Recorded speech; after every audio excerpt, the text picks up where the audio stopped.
Now, fourth down is year-round. Sunday at 10:35. Championships.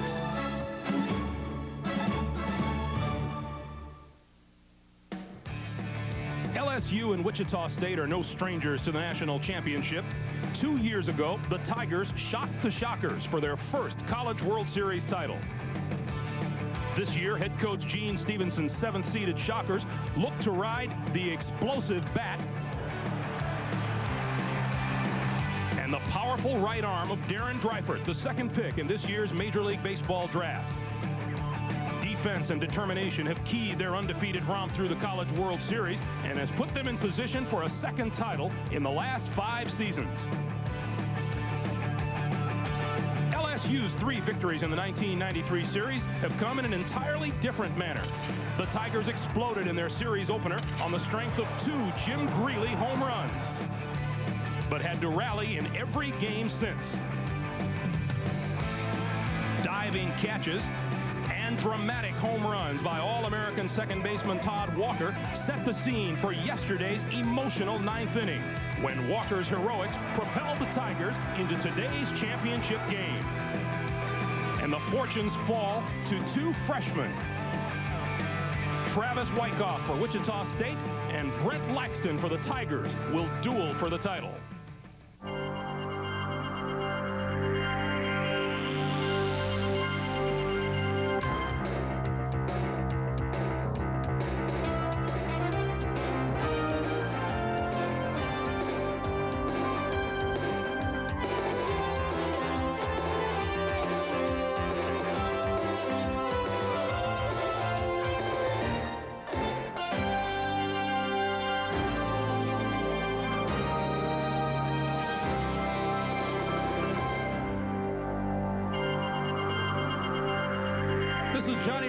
Stadium, and under threatening skies this afternoon, we are looking to declare a National Collegiate Baseball champion. This is the championship game of the College World Series. It'll be either the Shockers of Wichita State or the Tigers of LSU.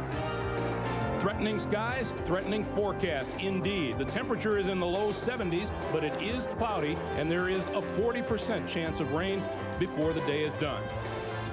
Good afternoon, everyone, and welcome to Omaha, Nebraska, and to the championship game of the College World Series. I'm Greg Gumbel, and what a College World Series it has been. 13 games played thus far in the World Series, and 9 times there has been a come-from-behind winner.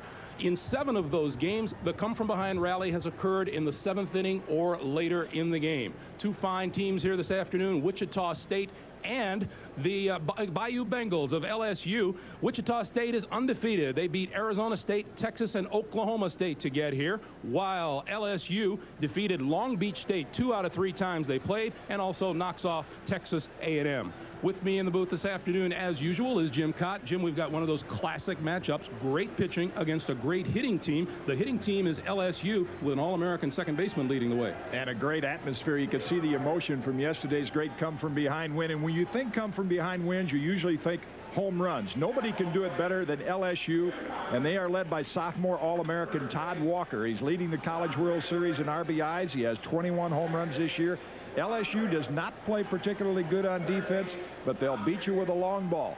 Now, how do you combat the long ball? Good pitching. There has never been a team in College World Series history that can throw 2 right-hand relief pitchers at you like the Shockers can. We've heard about Darren Dreifort, but how about Jamie Bluma? You might see him at the end of the game with that good hard slider. He's never been scored on in NCAA postseason play. Jim, we've got 2 great relievers working with us along the sidelines this afternoon here at Rosenblatt Stadium. Leslie Visser and former University of Miami head baseball coach Ron Frazier. Let's go down to them now. Leslie.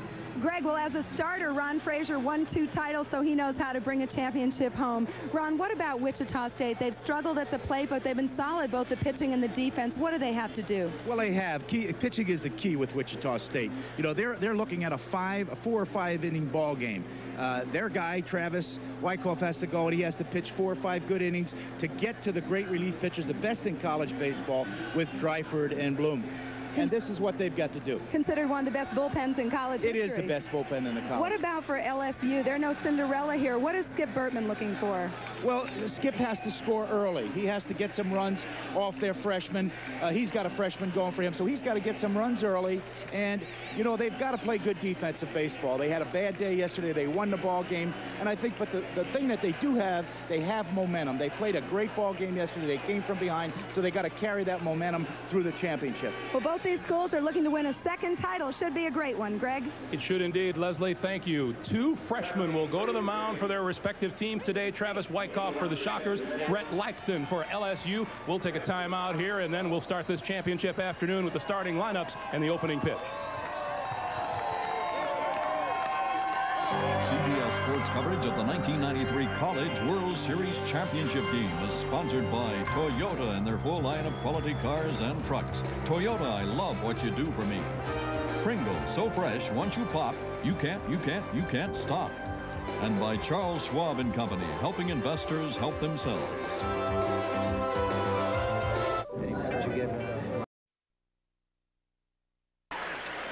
Back in Omaha, the starting lineup for the Shockers of Wichita State. Junior right fielder Carl Hall will lead off. He's followed by sophomore shortstop Jason Adams. The number 3 hitter for Gene Stevenson is sophomore center fielder Richie Taylor. The cleanup hitter, big junior first baseman Toby Smith.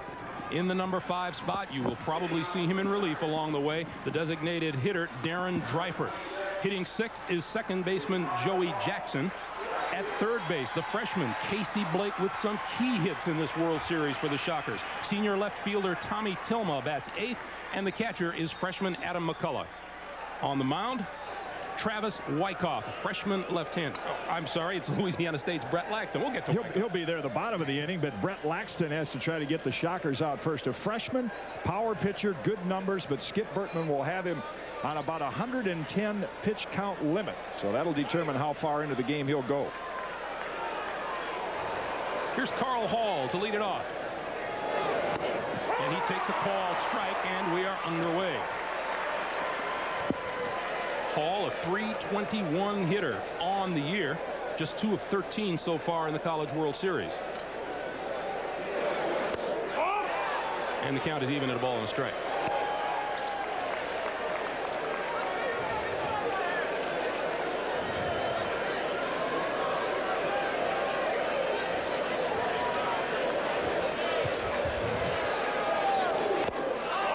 That's down and in, and it's a 2-ball, 1-strike count on the leadoff man. There is head coach, or the head coach for the LSU Tigers is Skip Bertman. He'll send those signals in to his catcher, Adrian Antonini.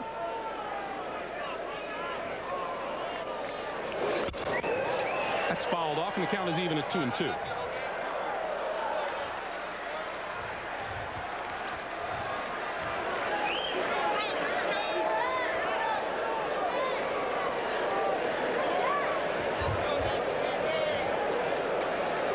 Hall is a junior from Hayesville, Kansas. Strike 3 call.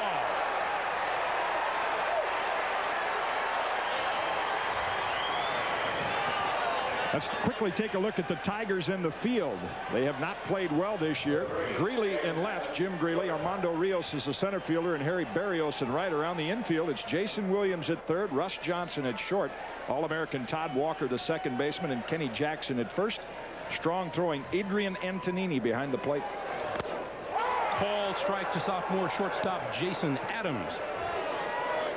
.319 hitter on the year, and 5 of 12 in the College World Series.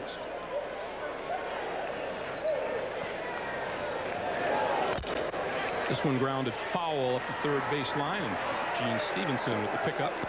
0-2. Saw the strikeout on a 2-2 count from Laxton, and that is a key according to his coach Skip Bertman. He goes to a lot of deep counts, and with that pitch count limit of 110, oftentimes about 5 innings is all you get out of Laxton, and that puts a little more pressure on their bullpen. 0-2 pitch. That's close. In fact, you might say that looked like a College World Series strike. Sounded like a strike.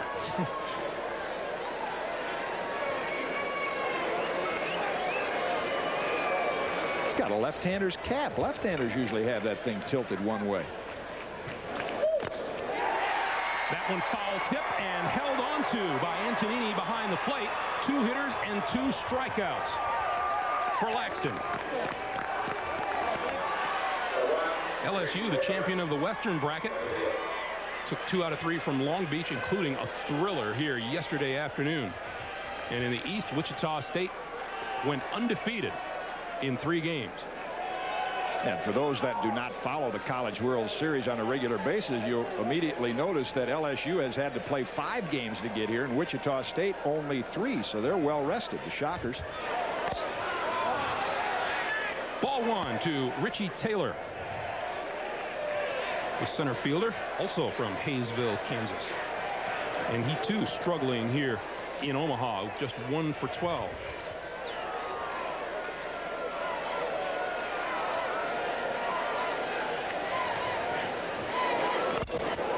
Fouled off. Yesterday's game between LSU and Long Beach. The Long Beach State 49ers scored 2 to take a 5-3 lead. LSU came back with 3 in the bottom of the 9th to win it and qualify for this afternoon's game. That was a great game to watch. You know, the games have not been particularly well played as far as mistake-free, but they have been so exciting, and you don't want to leave early. Not the way these games have gone. 1-2 pitch. Hit towards short. Johnson. And Wichita State goes in order in the top of the first. We'll go to the last of the first inning. LSU coming to the plate for the first time.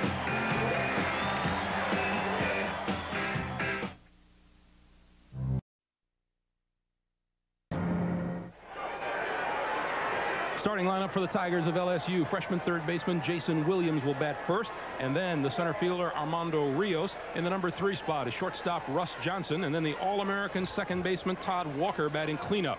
Harry Berrios is the number 5 hitter. He's the right fielder. Designated hitter Mike Neal bats 6th. Senior left fielder Jim Greeley is the number 7 man, followed by catcher Adrian Antonini and first baseman Kenny Jackson. And Travis Wyckoff is the man on the mound for Wichita State. Not a particularly hard thrower, left-handed freshman. You see his numbers throughout the year, and we've of course put the emphasis on their bullpen, and if Gene Stevenson could get 3 or 4 effective innings out of Wyckoff with that change of speeds and keep the game close, he'd be happy. Here's Jason Williams. Ball strike 1. Williams hitting 188 here in Omaha. A 329 hitter on the year with a couple of home runs and 33 runs batted in. That misses, and it's 1-1. Had a tough day down at third base against Long Beach yesterday, and a critical error which allowed Long Beach to go ahead, but also drew a pretty key base on balls in the bottom of the 9th inning to set up that rally. 1-1 pitch. Fouled off. They are the kind of team that, as position players, they hope they can drive in more than they let in, because they're not proud of it, but it is a fact they have set a school record for the most errors made at LSU, but some of that home run power they have can overcome their deficiencies in the field.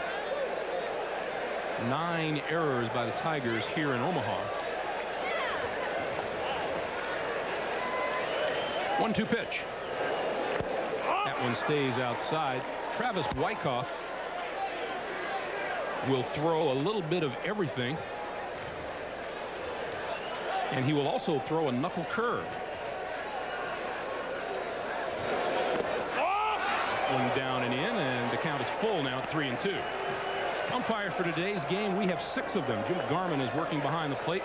Don January at first, Ron Graham at second, Tom Jenkins at third, Tony Thompson down the left field line, and Bill LaRue down the right field line. This one hit down the right field line, right at LaRue, and it's falling, and it's foul. We've talked about the LSU Tigers having to play 5 games to get here, and Wichita State only 3, and what that helps, of course, is your pitching rotation. As a result of that, we're seeing freshman Brett Laxton pitch for the Tigers today, but they have really depended on senior left-hander Mike Sorotka. Complete game win yesterday. He's a cheerleader today, but he's one of the big reasons they're here. Full count pitch to Williams. This one hit into right center field. Taylor on the run. And that's out, number 1. Told you that Travis Wyckoff throws that knuckle curve, and yesterday I had a chance to ask him about it. Went to camp about 4 years ago here at WSU, and Tyler Green was working the camp. former player here, and he taught me how to throw it, and I just fiddled around with it, and it became one of my pitches. Okay, if it's working for you, what'll it do? Drop and slide at the same time, a little bit of both. And what'll it do if it isn't working for you? Hang and then go out that way. About as honest as a pitcher can get, isn't it? That's right. Rub up a new one and go to your local chiropractor. You get that whiplash in your neck if it isn't sinking and darting. That Tyler Green he referred to as a #1 pick of the Phillies and has already pitched some baseball in the major leagues coming out of Wichita State. 0-1 the count on Armando Rios, and he hits this one toward Adams at short. 2 up and 2 gone for the Tigers.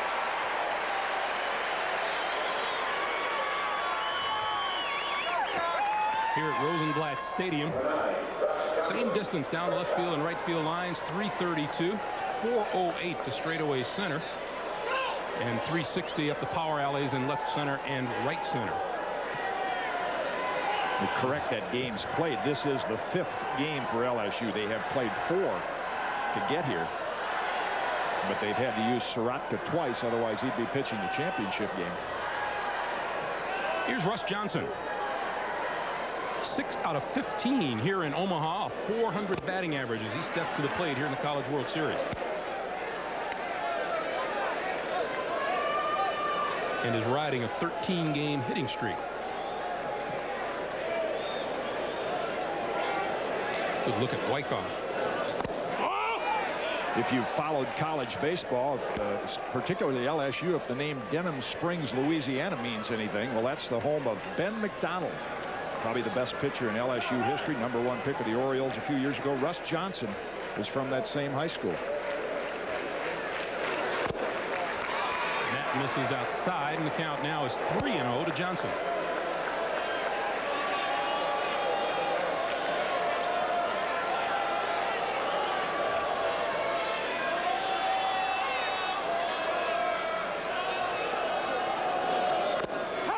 And that's called strike 3-1.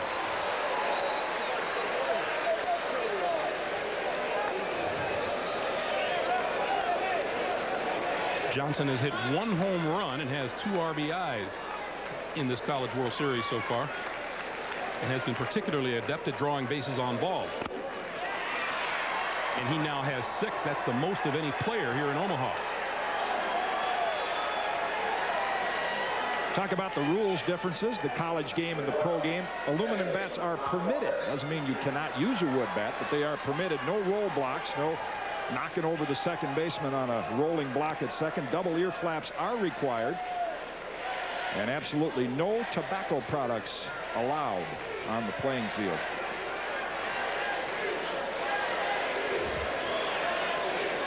Cleanup hitter Todd Walker. Strike call. Todd Walker snapped out of a 1-for-11 slump here in Omaha in a big way yesterday with a 4-for-5 afternoon, including a home run and the game-winning hit in the bottom of the 9th inning. There's something about left-handers swings. You don't often hear anybody say sweet swinging right-hand hitter, but you remember sweet swinging Billy Williams from Whistler, Alabama, Hall of Famer from the cut. Lefties have that nice, smooth, rhythmic swing, and this kid's got one. Just a sophomore. He'll be back again next year and probably will be a high draft pick after his junior year. 0-1 pitch. 0-2 now. Probably the biggest surprise and the biggest question asked after yesterday's ball game was why Long Beach elected to pitch to Todd Walker. The Tigers had runners at first and third, and there are those who suggested that with Walker carrying the hot bat that you load up the bases and pitch to anyone but him. Of course, Dave Snow, the head coach for Long Beach State, had used Gabe Gonzalez to close out the game in the win before that, so he had confidence in lefty versus lefty, and I don't think you want to bring a fresh pitcher in at the college level with the pressure of pitching bases loaded game-winning situation, and I think that factored into the decision more than actually the situation on the field. 0-2 pitch. That's up high, 1-2. No one has more runs batted in than Todd Walker here in Omaha. Jim Greeley, his teammate, has 7, and Armando Rios with 6, and then the freshman third baseman for the Shockers, Casey Blake, right up there with 7 runs batted in.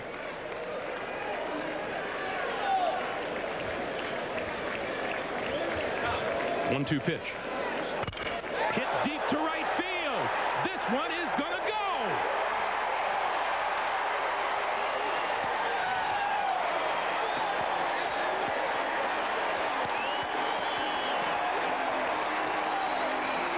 Third home run of this College World Series. 11th run batted in for Todd Walker, and LSU leads it 2-0.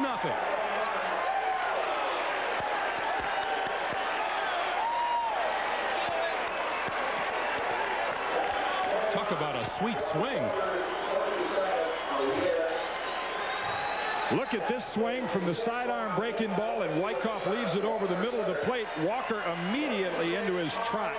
He can hit righties or lefties, and this is exactly what LSU wanted to do. Try to open up a few runs early and take Dreifert and Bluma out of the game.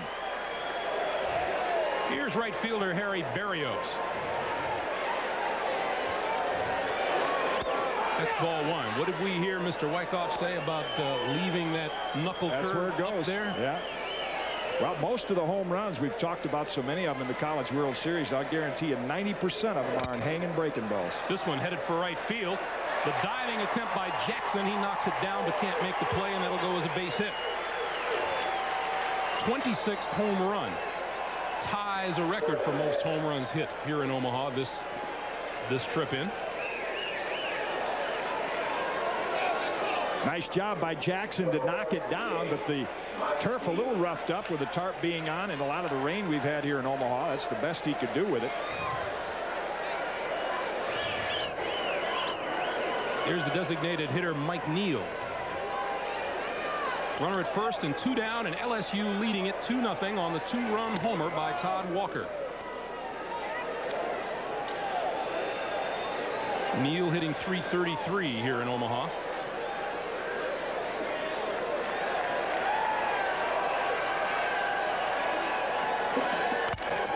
Towards short. Adams, the flip to Jackson, and that'll do it, but not before the Bengal Tigers get 2. And we'll return to Rosenblatt Stadium after this message and a word from your local station. Starter 4. At the beginning of our broadcast today, you heard Ron Frazier talking about how important it would be for the team to score first. For the last 8 College World Championship games, the team that scored first has won the title. Good sign for LSU, not for the Shockers, and you compound that because Wichita State does not have as much comeback home run power. The 2 guys coming up this inning represent most of their power. This is Toby Smith. He'll be followed by Darren Dreifert and Joey Jackson. Smith, the junior first baseman and the cleanup hitter. He gives a big strike zone.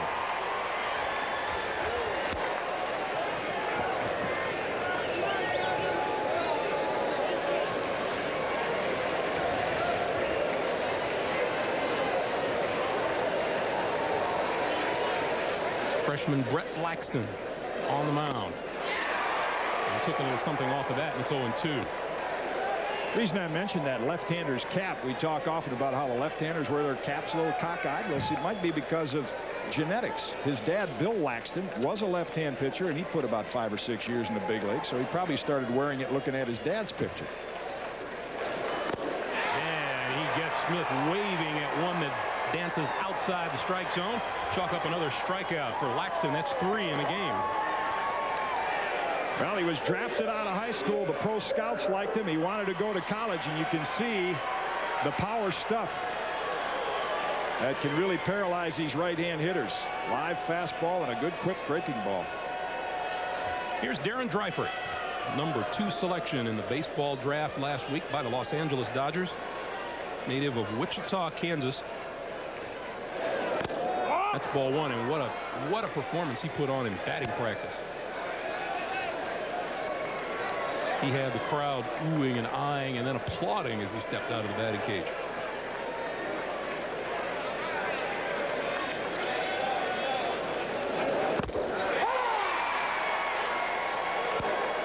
One and one.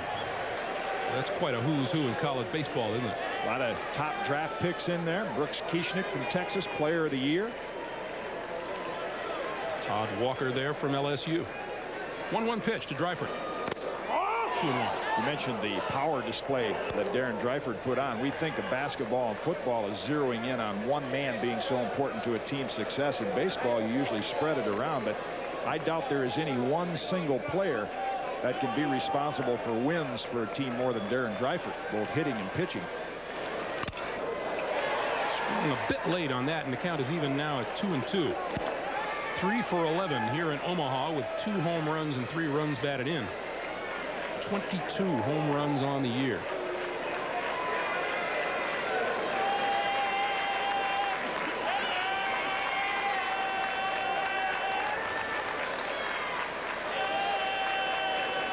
Two-two pitch. Misses outside, and the count is full. Hitters will usually tell you where they like the ball, and you could see Dryford. No fear of the baseball. He's kind of leaning out over that inside part of the plate. And Laxton leaves anything from the middle of the plate in. He's got pull power. Full count pitch. Held up. Ball 4. So Dryford is on, and here's Joey Jackson, the Shockers' second baseman. Wichita State not at all surprised at being down, because this is now the 9th time in 13 postseason games that the Shockers have find themselves trailing their opponent.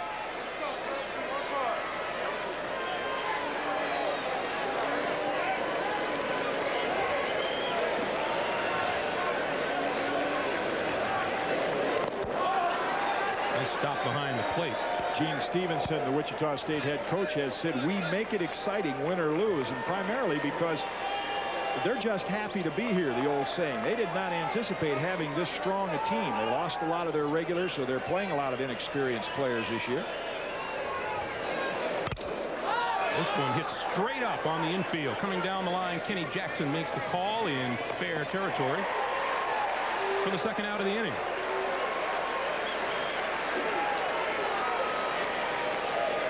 Dryford holds at first, and it'll bring up freshman third baseman Casey Blake. Pepperdine, the winner last year. LSU beat Wichita State in '91. Georgia won it in '90, and Wichita State in '89. And that represents the start of the 2-bracket system, starting with 1988. Before that, it was double elimination throughout. Just one format. This one lined into left field. Greeley coming on, had it and dropped it. Dryford will make the turn and hold at second base. And we'll wait for the official scorer's ruling.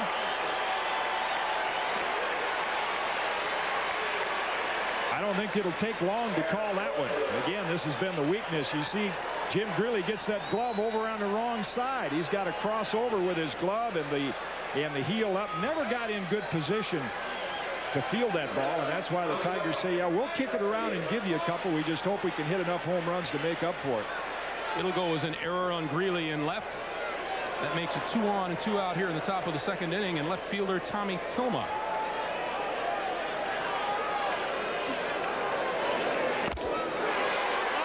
Strike 1.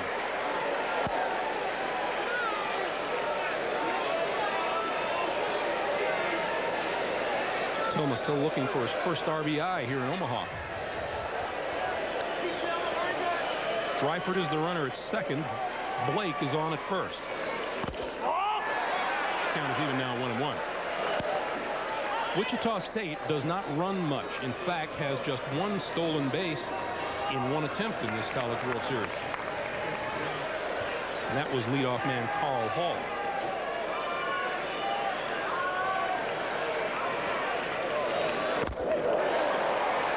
Tilma looked like he chased one out of the strike zone there, and it's 1-2. Even though he's a freshman, Brett Laxton, he's pitched some championship games before on the high school and American Legion baseball level, so he's accustomed to this kind of pressure, and you can see how pumped up he is and the power he's got.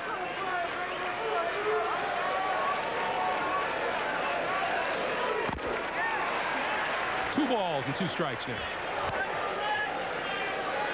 Of course, that error on Greeley has now made him throw an additional 4 pitches. Say he ends up throwing another half a dozen pitches this inning. That means that Skip Bertman, he's not going to abuse this freshman. He's pitched a lot of baseball last summer and this fall and this season. So he's very, very diligent with that pitch count. 2-2 to Tillman. Got him swinging. 4th strikeout for Laxton. The Shockers strand 2. And after 1.5, it's LSU leading it 2-0.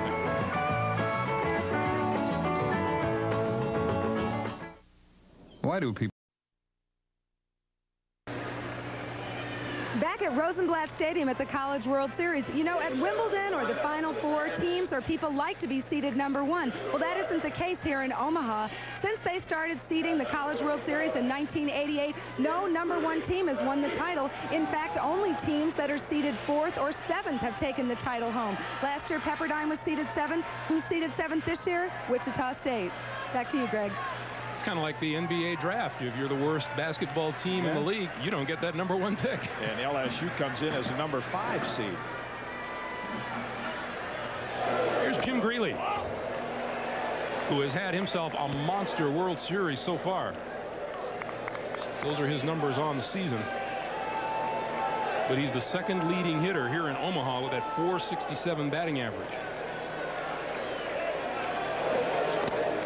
Called strike 1-1. These two teams met in the '91 championship game, and again it was home run power. That time it was LSU catcher Gary Emal that provided all the power. Who is that?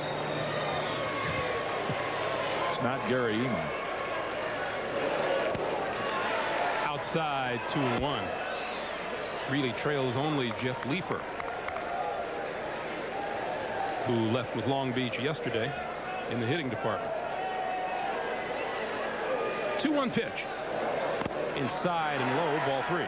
Not as much pressure on these two coaches. They have both, Skip Bertman and Gene Stevenson, have been here a number of times, and they have finally won the overall championship. For example, Gary Ward from Oklahoma State has come here 9 times and is still trying to win his first.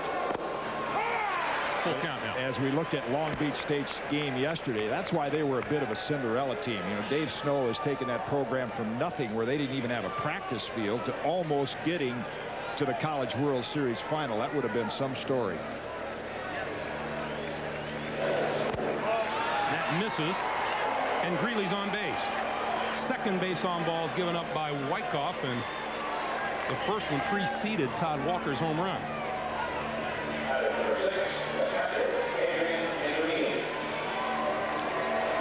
Long Beach 49ers staying in the same hotel we were, and we saw them trooping back into the hotel yesterday. A downtrodden, disheartened bunch. An emotional game yesterday for both teams. Antonini squaring around and takes ball 1. Let's go down to Ron Frazier. Coach? Well, you know, it looks like Wyckoff is throwing about a 1.6 release, and which is pretty slow.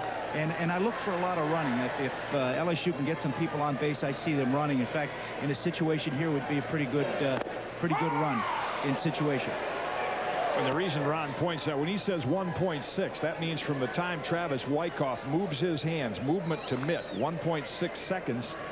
And that gives a base runner a little better jump. You'd like to keep it down about 1-1, 1-2. Wyckoff to first. As we said, there hasn't been much running by either of these clubs here in Omaha. LSU was 3 out of 5 in the stolen base department. Well, and Antonini's strength is behind the plate as a catcher and thrower, not a particularly good hitter. So again, as Ron Frazier pointed out, it's an ideal situation to bunt or hit and run and stay out of the double play. There goes the runner. That's down and in, and there will be no throw. Let's chalk one up to the coach. A good guess by LSU. A good time to put up the side. Great jump before Wyckoff even picked up his leg. And out of breaking ball down and in, Greeley with no trouble getting into second base. That's only his 3rd stolen base of the season. And LSU with a runner in scoring position, and Wyckoff up high and runs the count now to 3-1, and catcher Adam McCullough out to talk with him. A pair of freshmen. McCullough, the catcher, is a freshman, and right now, of all of those first-year players involved, Laxton has had the best of it. A very key inning for Travis Wyckoff and the Shockers, because Skip Bertman will try to play a little tack-on baseball, add 1 run at a time, and when they get up 3 or 4, and Gene Stevenson is not as apt to bring Dreifert or Bluma in with his team down. 3-1 pitch. That's ball 4. That represents a major mistake by Wyckoff. Antonini hitting just .228, and his 45 strikeouts lead the team. And what he's done is given him a free pass, and we're going to get a visit to the mound here. Brent Chemnitz, the pitching coach, who come out both to have a word with Travis Wyckoff and also buy a little time for somebody to get up in the bullpen for Wichita State. They have to play this game right now as if it's the 9th inning. They can't wait any longer.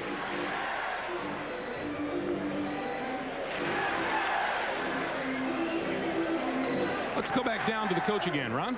Yeah, Greg, I think we're going to see some running here, like we were talking about with the slow release time of Wyckoff. But right in a situation like here, I'm sure he's going out there and talking to him and telling him he's got to get off that mound because LSU has to bunt in this situation. They've got to move those runners over and, you know, and play for the sacrifice in a lot of different ways to score with a runner on second and third. So you got to look for the bunt here. You got to look for Wyckoff to get off that mound and try and stop it and make the play at third. And the play at third is the key because you mentioned the stolen base total for Greeley, not particularly fast. So if you bounce off that mound on a bunt, you'll have a good chance at knocking off that lead runner at third. Here's the number 9 hitter in Skip Bertman's order, Kenny Jackson.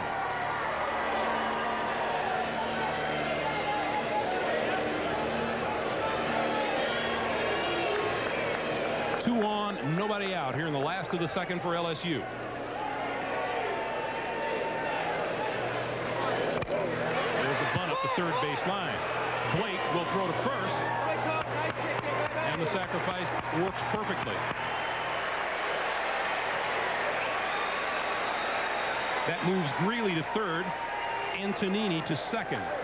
And with one out the top of the order, Jason Williams. And down in the bullpen, Darren Dreifert has already started to loosen up for Wichita State. Gets late early in Omaha. Gene Stevenson cannot wait much longer.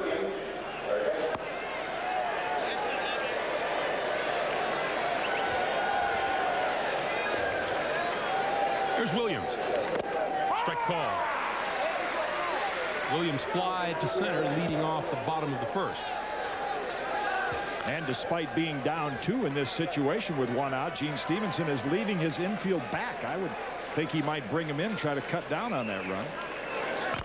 Stay here, stay here, stay Wilson here. fouls it off of his left foot and is down in the count now 0-2.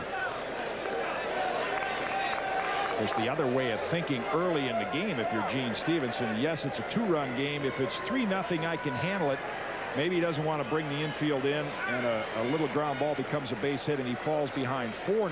That'd be pretty tough to overcome. And now with your 2, 3, and 4 hitters coming up, you're looking at a big inning. He's now going to move maybe the right side of the infield in a little bit. So if Williams were to hit the ball that direction.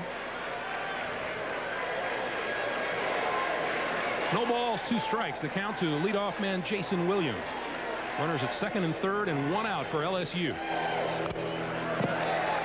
Stays alive.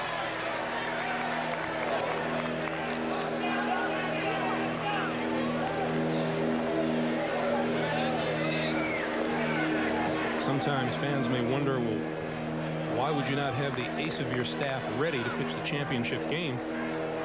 As you mentioned, Mike Sorotka pitching for LSU yesterday, the idea is first get yourself to the championship game. Just getting here, working your way through the regional to get to Omaha is actually the toughest part of postseason college baseball. High and away. A ball and 2 strikes. And the ace for the Shockers has been left-hander Mike Brandley.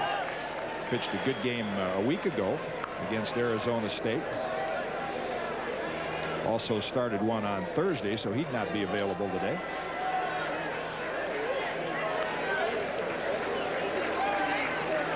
One-two pitch to Williams. It stays outside. 2 balls, 2 strikes.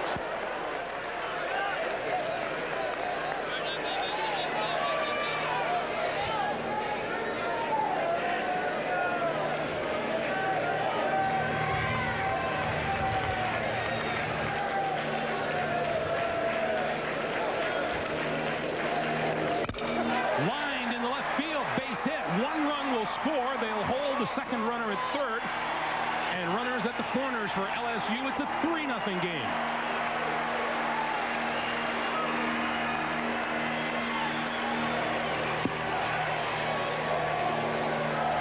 that's how they got here, and that's how they expect to win the game. LSU is with good hitting, and they're taking advantage of Travis Wyckoff's wildness in the early part of this one, and they're going to force Gene Stevenson to make a pitching change a lot earlier than he had hoped to. LSU leads it 3-0. Darren Dreifert will come on from the bullpen here in the bottom of the second with 2 on and just 1 out.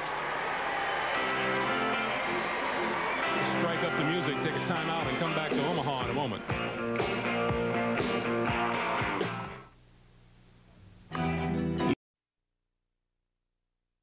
Remember the great hits, the spectacular plays, the winning runs. Catch all the excitement of the 1993 College World Series with the official souvenir program. To purchase your copy, send $7 to NCAA Programs, 904 North Broadway, Lexington, Kentucky, 40505. Please allow 4 to 6 weeks for delivery. This message provided by the NCAA. Number 2 player picked in the draft by the Dodgers, Darren Dreifert. We asked him about what kind of pitcher he is out on the mound. I describe myself as maybe not having pinpoint control, but I've got good movement on my fastball, and I've got a pretty good slider, and I need to work a lot on my changeup. But you know, I think I get a lot of ground balls, and I think that helps me a lot. He failed to mention the speed on that fastball. He's very humble, to say the least. Very mature young man. The Dodgers got a real jewel when they drafted him. Seattle had the first pick, and they took Alex Rodriguez. But the movement is the key when you look at his pitching numbers. If that ball is near the strike zone, hitters are apt to chase it because it has so much movement on it. Little test for freshman Adam McCullough behind the plate, catching just to hang on to it. Fastball has been clocked at 95 miles an hour. Here's Armando Rios. LSU with runners at the corners and 1 out. And he opts to keep Jason Williams close at first. And there's one of the unofficial differences in the rules, college and pro, the relaxed balk rule. That would, on the professional level, would have been a balk by Dreifert. He never really stepped toward first. Hit in the air to left field. Tilma near the line, runner at third tags, and he's going to try it. The throw won't get there in time. And on the play, Williams moves down to second.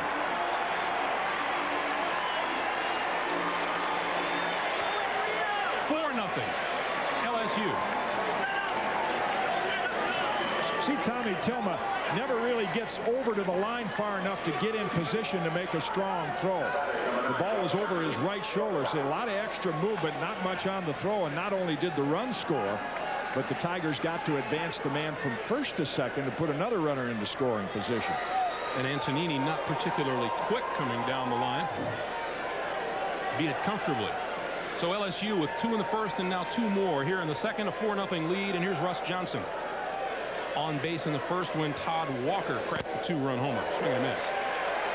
And going back to that catch by Tommy Tilma, who is an outstanding defensive outfielder, you'd like to get in position to catch the ball over your throwing shoulder. And then he'd have got that little hop step, maybe a little more on the throw, or if he hit the cutoff man, they could have at least kept Williams from advancing to second.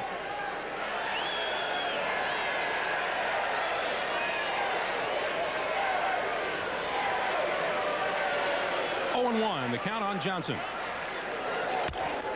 Tapped off the plate. This will be a tough play. Blake can't make the pickup.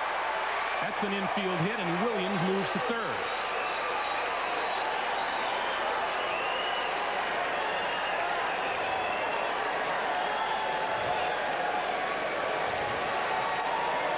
You can see after Darren Dreifert, if this ball is hit, look what he does. He breaks toward first. That is an area that college pitchers are trained to get over and back up first base, and it's a bad habit to get into, because Dreifert, the pitcher, probably had a better chance to get over and get some leather on that ball as Casey Blake did. And you see it a lot in college baseball. The ball is hit and the pitcher runs over to back up first base. There's really no purpose for it, but that goes back to their pitchers' fielding practice training. Here's Todd Walker, author of a 2-run homer back in the first inning. He has 2 teammates aboard with 2 out here in the second, and that's low and in for ball 1. mentioned to Dryford yesterday, and you will see it on a ground ball to the first baseman. His mechanics for a pitcher of getting over to cover are excellent. He makes a beeline to that baseline and then up the line to first base the way it's taught. That's a good habit to get into, getting over to cover the bag, but to run over to get behind the bag is really unnecessary movement most of the time. The fake to third finds no one straying too far off the base.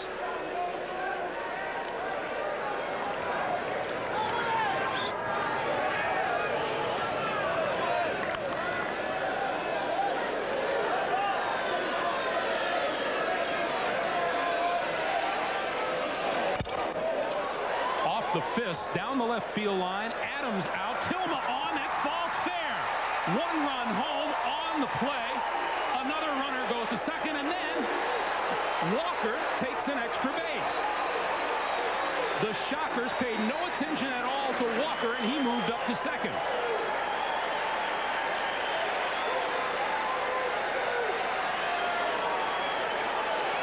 A little. It was LSU. State's defense and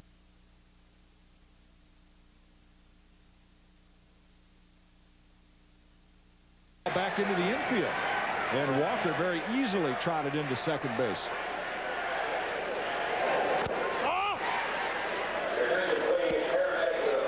That goes as a single, and technically he has taken second on the throw, although there was no throw.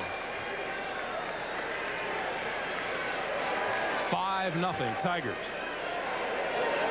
Berrios fouls it at the plate. Now this is set up perfectly for Skip Bertman. Darren Dryford's in the game in the second inning. He's not going to pitch 7 innings, 6 or 7. And with the score 5-0, Gene Stevenson might say, why do I want to waste this young man out there for more than 3 or 4? So by the middle of this game, Dryford could already be a non-factor as a pitcher.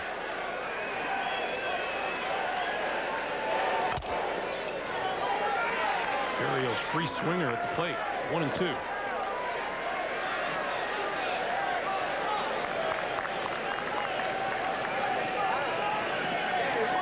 Berrios strides into that pitch. He's been hit 17 times by a pitched ball this season.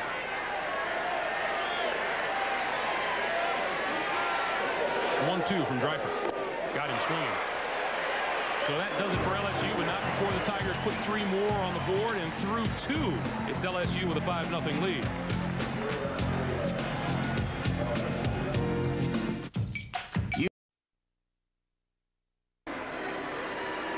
LSU freshman right-hander Brett Laxton has been given a 5-run lead to work with as we move to the top of the 3rd inning. It'll be the number 9 hitter in the Wichita State batting order, Adam McCullough. Then we'll go to the top of the order with Carl Hall and Jason Adams, and there's work to do for the Shockers. They're down 5. And now what you can do if you're Brett Laxton and Skip Bertman, the coach who calls the pitches, he breaks them up into zones. A zone 1 fastball would be right down the middle. 5-run lead, young freshman. You're only going to use them 110 pitches. Here it is. Hit it if you can. Don't try to get too tricky. He misses outside with that 1-1. Depending on how well that message gets through depends on the maturity of a freshman out on the mound. Well, it's been the system at LSU. The pitcher and the catcher always have an option to shake it off. As we mentioned earlier, it hasn't so much been big bats for Wichita State here in the College World Series, but the timeliness of the hitting. They come into this game hitting just .213 here in Omaha. What they hope to do is take advantage of the opposition's mistakes, and LSU in past games has made enough of them. In the count now, 3-1.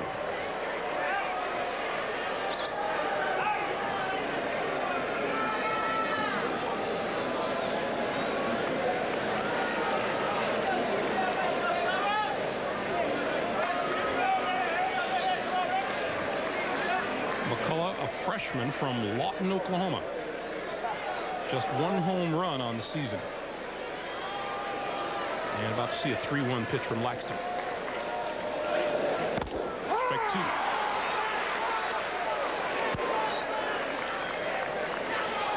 Plate umpire Jim Garman doesn't leave any doubt, does he?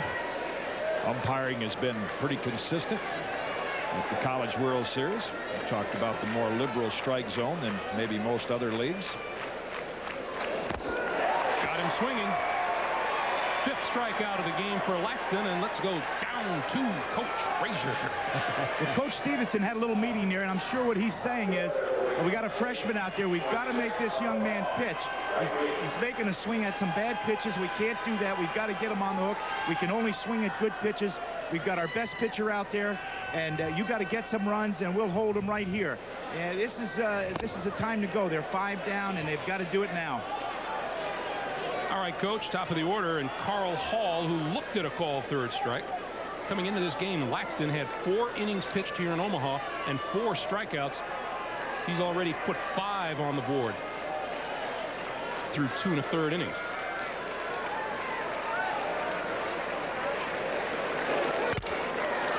Hit in the air, left side.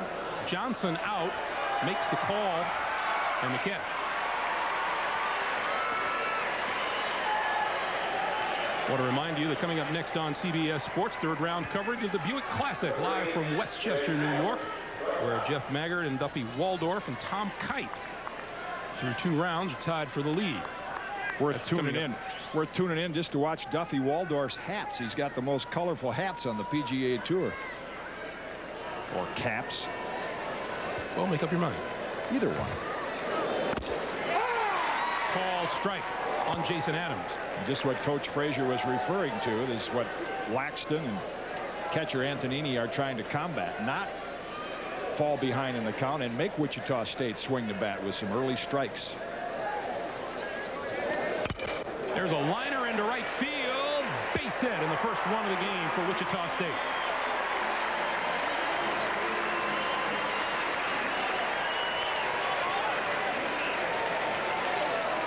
Well, Laxton challenges. And Adams is right on time. Takes advantage of the high fastball. Barrios plays it the safe way, not allow an extra base hit with the 5-run lead.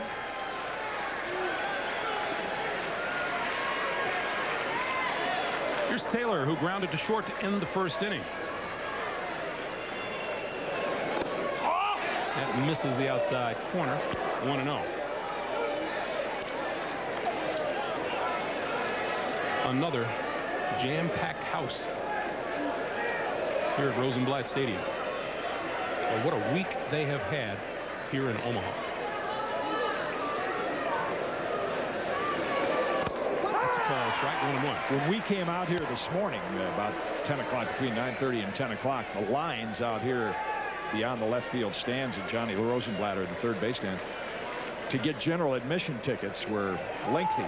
And by 10:30, quarter to 11, all the seats were already sold out. All they were offering was standing room only. So again, they keep breaking the attendance record. So what time did you finally make it into the park? Well, I stood in line for a while till you showed up. You had the passes.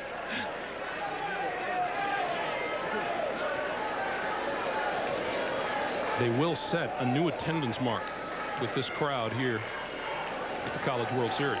Well, they've done such a nice job adding seats and improving all the amenities for the fans.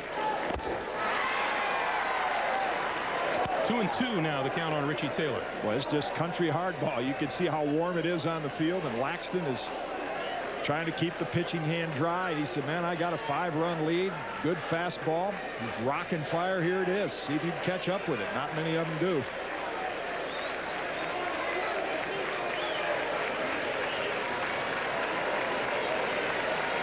2-2 pitch to Taylor.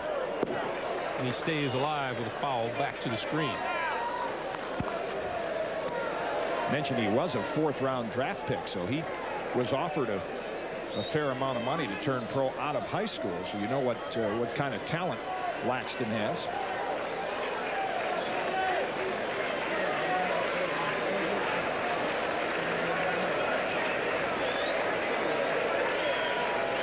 Taylor with some home run power. He's hit 7 of them this season. That misses. And the count is full at 3-2. Boy, up amongst the freshmen Only 2 nationwide had a better earned run average. And an 11-1 record to go with that ERA, and a lot of them against good SEC teams during conference play. So it wasn't some of those early season games where you're playing weaker ball clubs.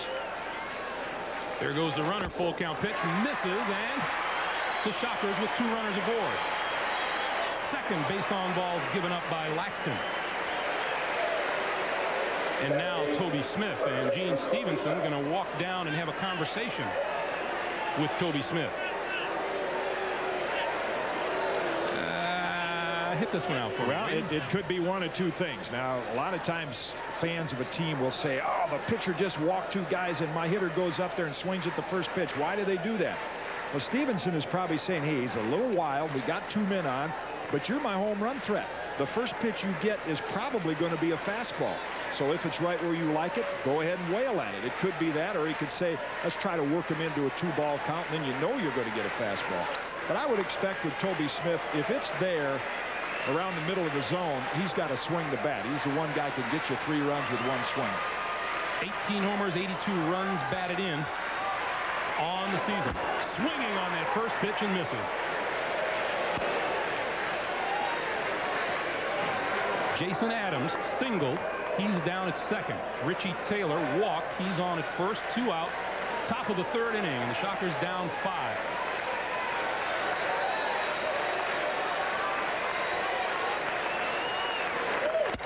Check swing between first and second. Walker will pick it up, and again Wichita State strands 2 through 2.5 here in Omaha. It's 5-0. Tigers will return to Rosenblatt Stadium after this message and a word from your local station.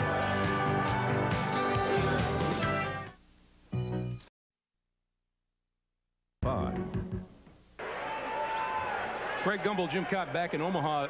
During the better part of the session we had with Darren Dreifert yesterday, he spent a lot of time making fun of my socks, but I want the folks to look down at Coach Ron Frazier. Look at those socks. Wow, is he enjoying retirement? I mean, he wants to get into the broadcast business, and we've got to have a little wardrobe session here. I mean, that's obviously the Miami Hurricane look, isn't it? South Florida retired, kick back and take it easy look, and he does it well. Guys, let me tell you something now. You know, it's a very hot day out here. You promised me not to take any pictures except from the waist up. Well, we lied. We got you. Mike Neal swings and misses on the first offering from Darren Dreifert as we start the last of the 3rd. Actually, we told the coach we wanted to make him as comfortable as possible on our broadcast, but hey. Little dribbler toward 3rd. Blake, barehand pickup, throws, not in time. Infield hit, the 6th of the afternoon for LSU, and Tigers on base again. Well, a good pitch. You see the movement on Darren Dreifert's fastball, and Casey Blake at 3rd. Plays it as well as you can, but just had too far to throw it. Playing a little deep at 3rd base, and you can't make the play any better. It becomes a concentration game right now for Wichita State. It's got to be very demoralizing to be down 5 early. Dreifert already in the game. Greeley fouls it past 3rd, and yet there's ample evidence this week of just what can happen in these games. So what you have to do, Gene Stevenson had the meeting between innings, but if you're out there in the field, you try to get on your toes before every pitch and just say, hey, it's a 1-1 game. The ball might come to me. You've got to try to keep the same intensity and concentration as if it were a 1-1 game and you're not down by 5. Don't get caught back on your heels. That's the danger. Go back to that 3-run rally that LSU staged to beat Long Beach yesterday afternoon. Swing and a miss, and it's 0-2 now on Greeley. And I saw Tim Falskin of Long Beach, the 3rd baseman, fine 3rd baseman for the 49ers, and he said, boy, I thought we were mentally tough, but to watch those LSU Tigers in the bottom of the 9th was something else. Greeley walked and stole 2nd back in the 3-run 2nd inning. Dreifert outside. Let's go back down to the sockless coach. Well, I'll tell you what, it looks like Dreifert is going to cut back on the running game of LSU, but he's got a release time about 1.2. And I don't think they're going to be doing any running on him unless they start something up, a hit and run and hit, but no straight steals on this guy. Good observation. That's the advantage of being a hard thrower and not having a complicated motion. Just a simple leg kick and go. Dryford outside again, and the count now is even to Greeley at 2 balls and 2 strikes.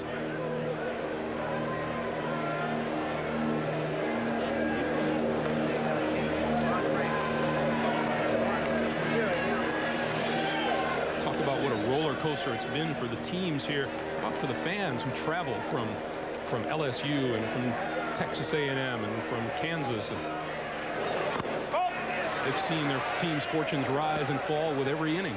When you run into a lot of fans from all of those schools that plan their trips like combination business and vacation just to be around Omaha this time of the year so they can take in the College World Series games and follow their team. Coach Frazier sends up word from downstairs that Mike Neal ought to be going on this pitch. I would think so. 3-2, no outs. And the throw to first, and he almost got him leaning. It's a little spin move. Couple things when Darren Dryford gets into professional baseball this summer. You won't see this move. Watch how he spins and throws. See, on the pro level, that's a balk, and you also won't see him running over, backing up first base, cutting off the runner there. And one of those times in professional ball, he's going to get run over. Don't want that to happen. There goes Neal. That's inside, ball 4, and LSU with runners at first and second now and nobody out.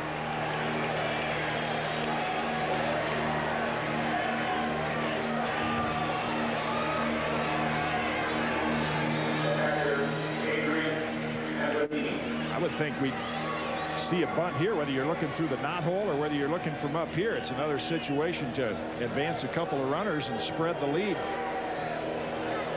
with a player at the plate that is not known for his hitting ability.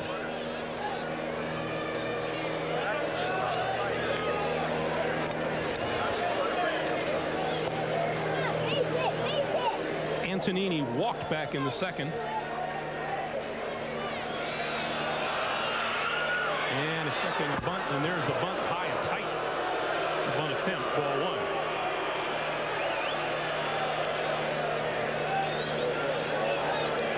Here again, I think, is the concentration factor that's bothering Darren Dryford. He's used to being in games with the game on the line, and you don't often see him miss the strike zone by as wide a margin as we have here in the 3rd inning.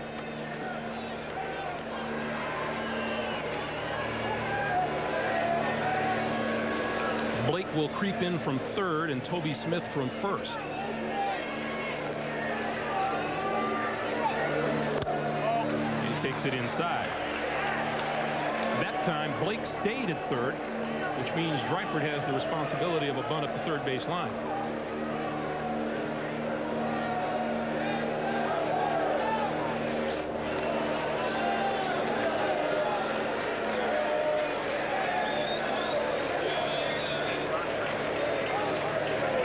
Normal depth with the infield.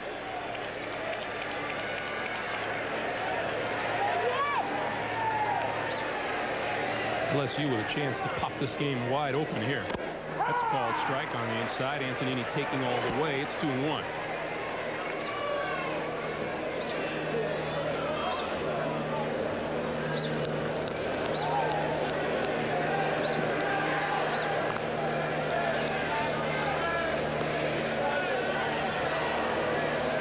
Dryford came on in relief of starter Travis Wyckoff in the 2nd inning and has given up 3 hits. He's looking in at Gene Stevenson right now. I think the Wichita State coach thinks with a 2-1 count that maybe LSU will turn around, put the bunt sign back on again.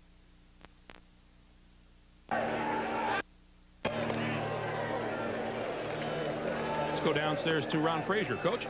Well, Antonini didn't bunt the last time in this situation because he's not a good bunter. But I think here he has to bunt. I look for him to put the ball down, and they want to make a big inning out of it. All right, Coach. That time the play was on out at 2nd base. Joey Jackson broke for 1st and then came back trying to get Neal at 2nd. Antonini's bunt is fouled. And the count is even now at 2 balls and 2 strikes. You can see what Darren Dreifert does with those fastballs in a bunt situation. He runs them right up and in on the hands. That's the ideal place to throw the ball as a pitcher. That's the most difficult pitch to bunt. As you square around, you see that fastball coming in about shoulder high. It's tough to get out of the way of it. You have a tendency to jab at it, as Antonini did on that pitch.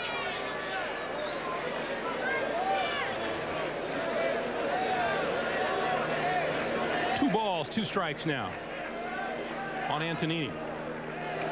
And he got nailed on the forearm, and not much of an effort to get out of the way, but the bases are loaded. Man, Antonini's saying, yeah, I know #1 draft pick throws 94. He just takes one for the team. And again, Dreifert misses the ball way up and in. And this is not Darren Dreifert. This is not his typical pitching outing, and I don't think Gene Stevenson is going to waste this much longer with his team in danger of falling behind a little farther. Brent Chemnitz, pitching coach, out to the mound, and out in the bullpen for Wichita State is left-hander Brandon Baird.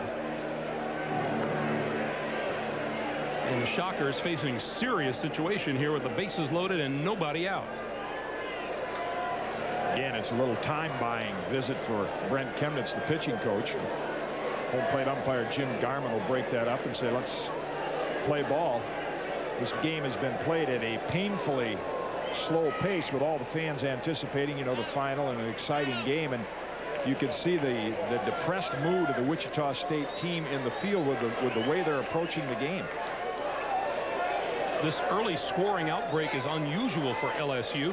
They had scored 9 runs in the first 5 innings here in Omaha, and then 25 runs in the last 4. Here's Kenny Jackson. That's ball 1. Bases loaded, nobody out.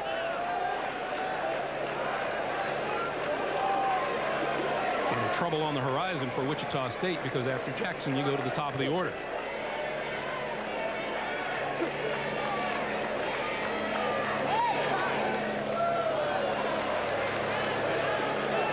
Looking to find someone straying off, and no one was. I don't think you're going to get, if you get that play to work with the bases loaded, Skip Burtman will have a little word with Antonini when he comes in. Bases loaded, nobody out. There's no place to go until the ball's hit. 1-0 pitch. Ball, strike. Let's go down to Ron Frazier. Coach? It's a tough situation here for Dreifert, and you know, he was taken there. I think he's got to swing here. Something's got to happen. They're going to play big inning baseball, and now's the time they need to hit to break it open, and that's what Skip is looking for at this time. A ball and a strike to Kenny Jackson. Bases full of Tigers, nobody out in a 5-0 LSU lead. That's outside, 2-1. And Dreifert having real control problems now. The runner at third is Mike Neal. He reached on an infield single. Jim Greeley walked. He's out at second. Adrian Antonini, hit by a pitch, is on at first.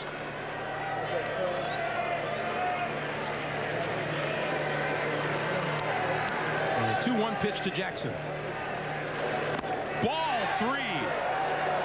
You know, if this continues, the first thing fans of Wichita State are going to refer to is what we talked about first inning.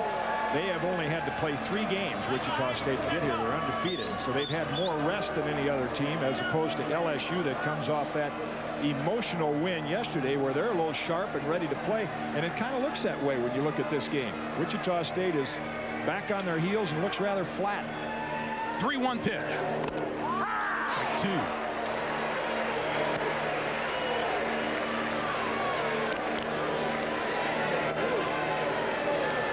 Dreifert team into this game 8-0 in his last 21 outings with a 1.39 earned run average and just 11 earned runs in just over 71 innings. Foul back. He had only walked 20 in those 71 innings with 87 strikeouts. See that even on the major league level. If you bring a top reliever in a game like this that is not close, oftentimes they're not as sharp. They're always sharper with the game on the line. And on the college level, Dreifert has been that type of pitcher. 3-2 pitch. Over the mound. Out to second. Jackson to short for one. The relay double play, and on the play, Mike Neal scored. So it's a 6-0 LSU lead now, and a nice play out at second by Joey Jackson, who short hopped the ball. Take a look at the play at second base as Jackson flips to Adams, and then you see the slide right there by Antonini, and immediately second base umpire Ron Graham said automatically, in fact, right now, I don't know if they're, I don't know if this is a, I don't think it's an ejection situation, but it is an automatic double play. What he's doing is he's sending Greeley back to second. No advancement on the roll block at second. That Antonini, Smoke Laval shaking his head, the third base coach not thinking it was that flagrant. But again, this is one of the college rules. Antonini really is trying to get out of the way. I don't think he was trying to do any harm to Jason Adams, but that's the college rule. No roll block, and once that body flipped over like that, that's so Mike Neal is going to move back to third and take that run off the board for LSU.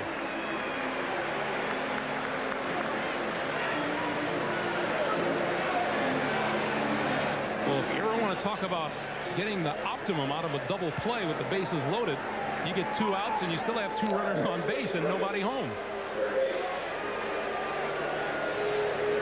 Charge Antonini with interference out at second base. And here's the leadoff man, Jason Williams. And if Dreifert can get Williams here, that's a major bullet the Shockers will have dodged here in the bottom of the third. Yeah, rule's a rule, and that's the way it is in college baseball, but you hate to see a player's aggressiveness take away if no harm is meant. I don't think there was any in that. That's just the emotion of play in the game. You want to go into second base, not slide tentatively and take a chance on hurting yourself.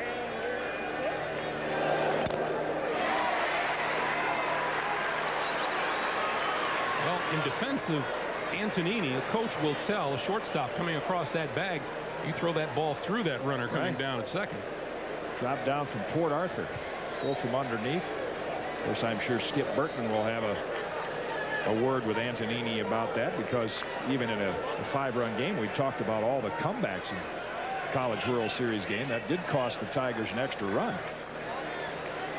There's Antonini. So Neal is still the runner at third. Greeley is out at second. 2 out. No runs home. And the 0-2 pitch to Williams. Line foul down the right field line and into the seats.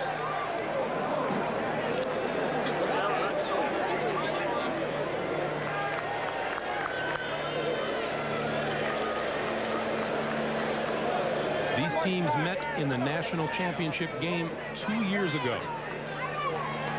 And LSU won it.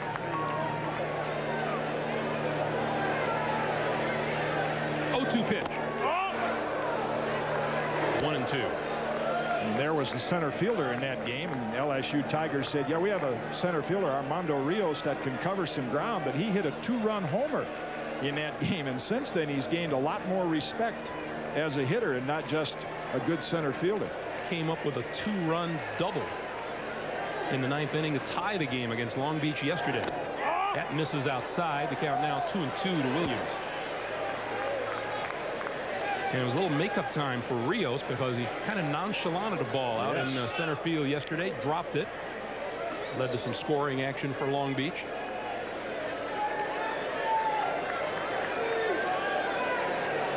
Here's the 2-2 pitch. Ball 3.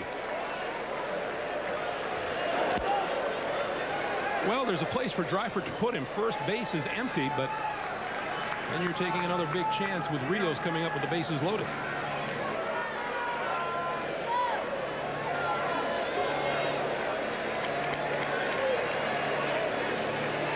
Tigers looking to get lucky in the dugout. Full count pitch, swung on and foul.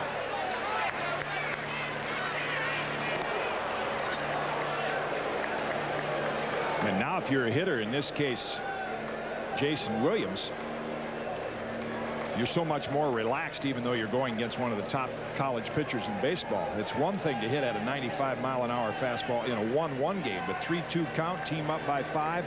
Those hands and wrists are a little loose. You can generate a little more bat speed. Try it again. Ball 4. And the bases are loaded again. And here's Rios.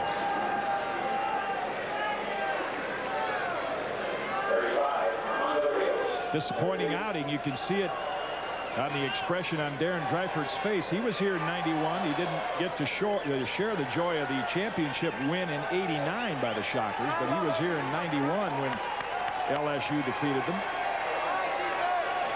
Dreifert will work from the windup.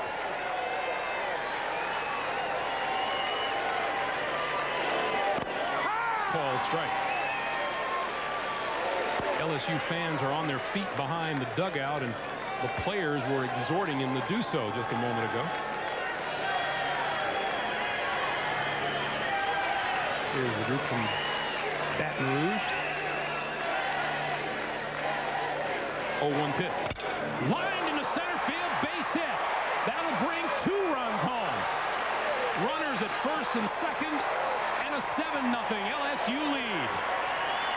And now a loose ball. Runner's going to try to go to third, and he's in there.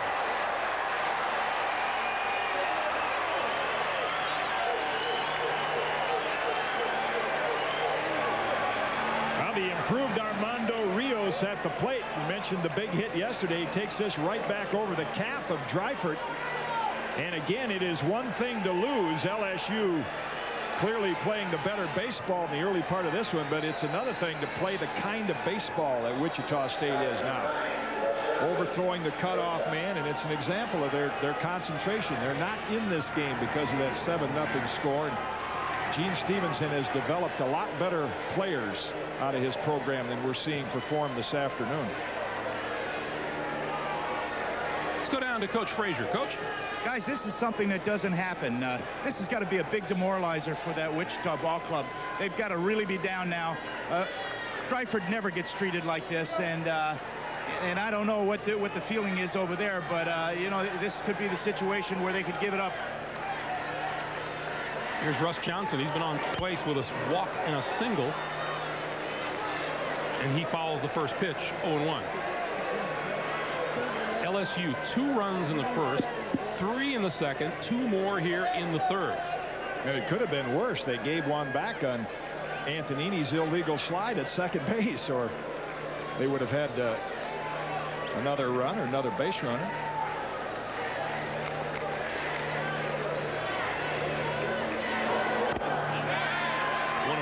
Gene Stevenson freely admits this is not his best team. He lost 6 All-Americans from last year's team and says constantly, we always make it interesting. And there's no question he's done an outstanding coaching job this year. But he says it's the epitome of this team is that it has pulled together as a team. When you think of the top college baseball programs in recent years, now we've seen Arizona State here in Omaha this time. They have been one of the high-profile programs, and going back to Rod Dato's great teams with USC and Florida State, Ron Frazier with his Miami ball club. Those were the big names in college baseball, but in recent years it has been these 2 programs. LSU has 13 players in the big leagues right now, and Wichita State, of course, their most prominent big leaguer, Joe Carter, but they've also developed a lot of them. Dreifert again to first, and Rios dives back in. Rios a threat to run with 20 steals and 25 tries this year.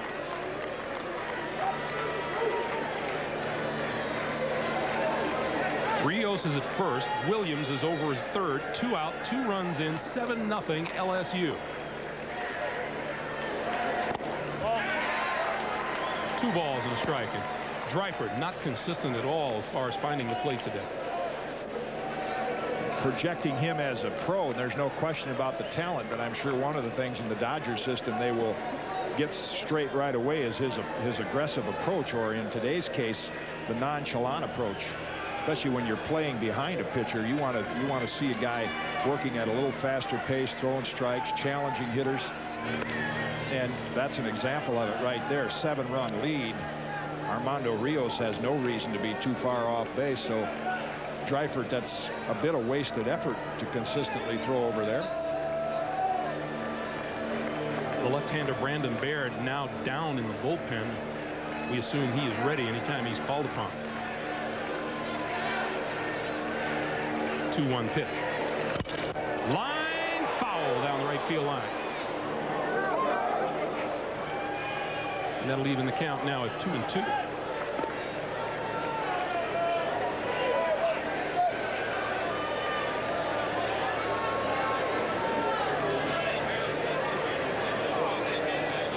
Difference here in the heavens in Omaha. There are some light clouds and some dark clouds. It's cleared off a little bit. There was some severe weather predicted that they may not have started this game on time, but it's improved a little since the start at noon.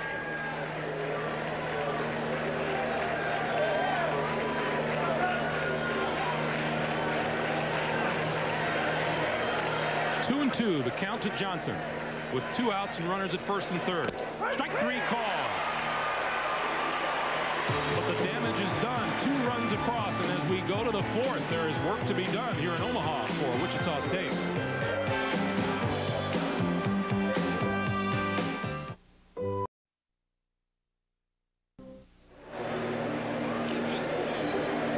Welcome back to Johnny Rosenblatt Stadium in Omaha, along with Ron Fraser, Leslie Visser, and Jim Cott. I'm Greg Gumbel. This is the College World Series championship game, and so far it is looking terrific for the LSU Tigers, who have scored in each of the first 3 innings and lead Wichita State by a score of 7-0. Freshman Brett Laxton has allowed the Shockers just 1 base hit through the first 3 innings. And here's Darren Dreifert to lead off the 4th for Wichita State. See him swinging that arm. He's had a long layoff. All 3 innings, his team has been at the plate for a while. You like that, then you want to make sure you're loose when you go back out there. Ball 1 to Dreifert.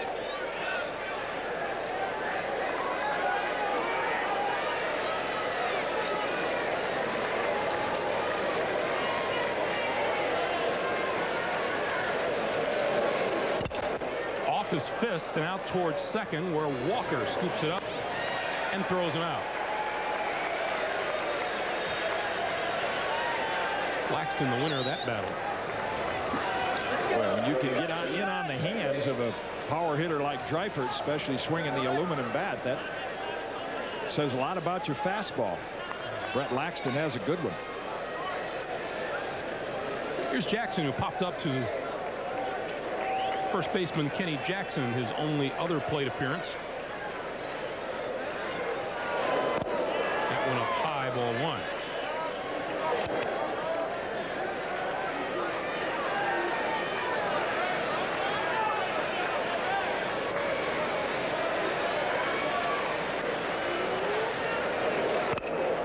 Tries to put one up the third base line and fouls it over to the third base dugout.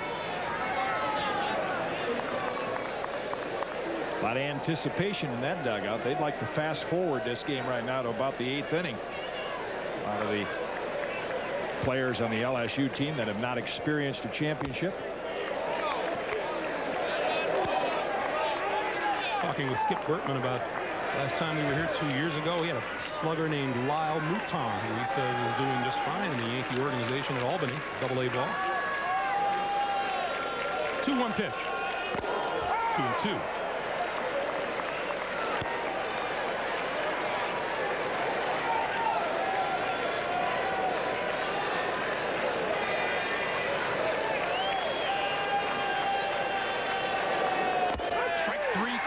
Sixth strikeout of the day for Brett Laxton.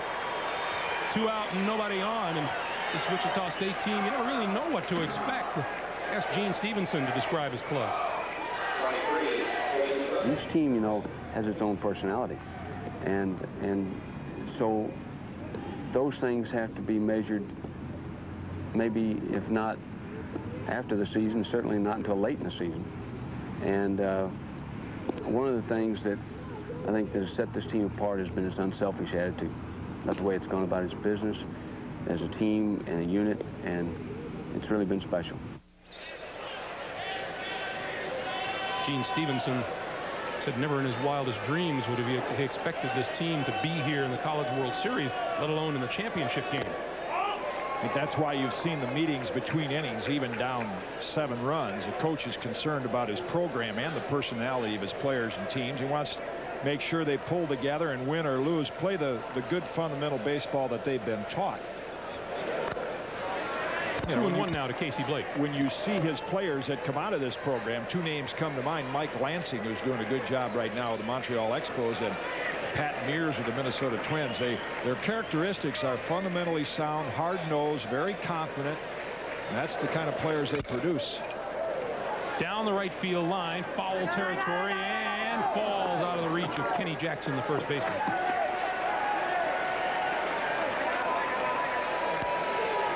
Well, these are outstanding programs, as you mentioned, Jim, and all-time winning percentage. Wichita State right up there. Gene Stevenson in his 16th season with the Shockers. And when you look at those other 4 schools, those are big-name marquee schools around the country. So the recruiting job that they've done at Wichita State, and a lot of the kids in that Kansas area love to go to Wichita State and play baseball. Laxton just misses his 7th strikeout of the game. And the count is full now to Blake.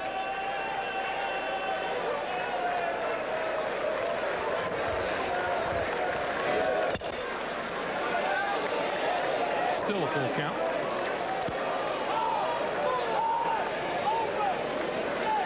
Talked about the threatening weather. Boy, there was a heck of a storm that came through Omaha last night. They just got yesterday's game in time. It was a 3 o'clock start. Skies opened up right after the last out. Of the last run. 3-2 pitch, ball 4. So along with his 6 strikeouts, Laxton has now walked 3. And here's the senior, the only senior in the Wichita State lineup, Tommy Tilma.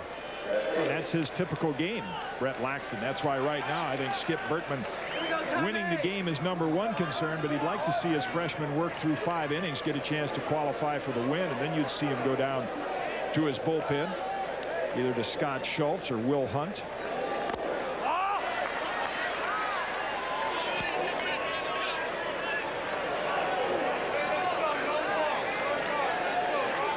Last night, along with those thunderstorms, there were hailstones the size of hailstones.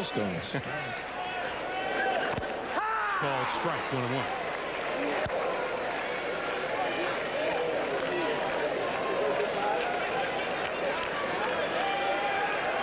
The Shockers still with just 1 hit this afternoon. That a base hit by Jason Adams in 3rd, and that one high and tight and almost got Tilma.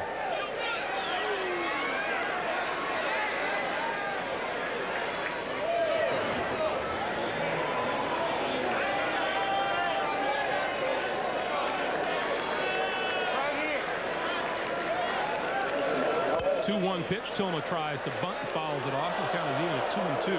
Not a bad idea. Not known as a particularly strong hitter. Team's down 7. Drop 1 down. See what can happen. The middle part of this ball game is if you're going to come back.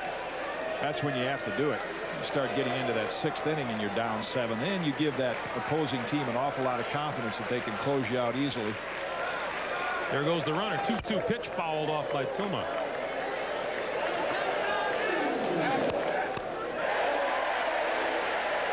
Laxton working out on the mound. His parents sweating it up almost as much in the seats. Yeah, he's a former big leaguer. Came up with the Phillies in the early 70s. Played a little with the Padres and the Indians. So he knows what it's like. There's that familiar go. First. Almost got Blake. Bill Laxton and his wife Cheryl, the parents of Brett Laxton, out on the mound. Pretty significant parents here this week. Sal Bando was here watching Sal Bando Jr. play for Oklahoma State.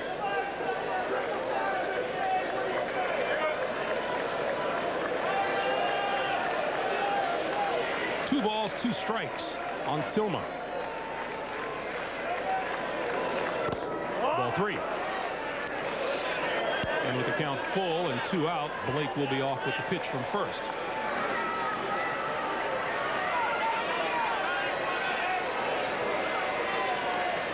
Every one of those LSU Tigers up on the top step of the dugout. There goes Blake. Ball 4, and the Shockers with 2 runners aboard again.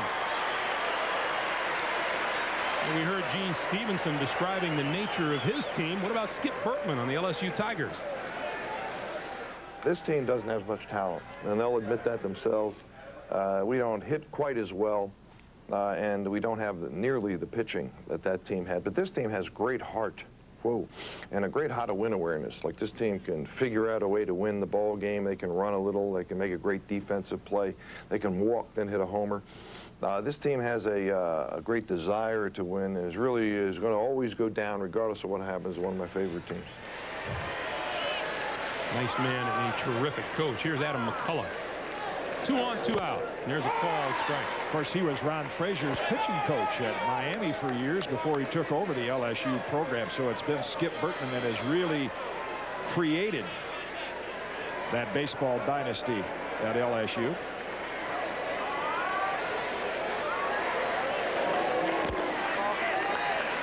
One and one now.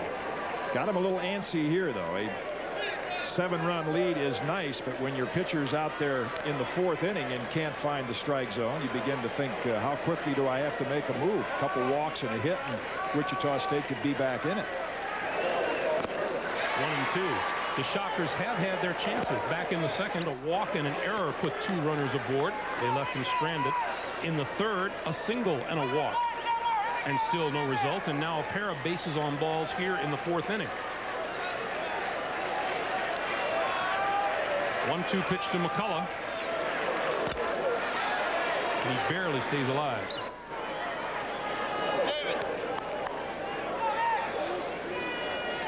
LSU with Greeley, Rios, and Berrios in the outfield, left to right. Williams at 3rd, Johnson at short, Walker at 2nd, Kenny Jackson at 1st, Laxton on the mound, and Adrian Antonini behind the plate in a 1-ball, 2-strike count on Adam McCullough. Bounce in the dirt, and a nice pickup by Antonini. Not drafted by any professional team, but Adrian Antonini, known as one of Skip Bertman's better throwing catchers, and good hands behind the plate, as he demonstrated on that pitch.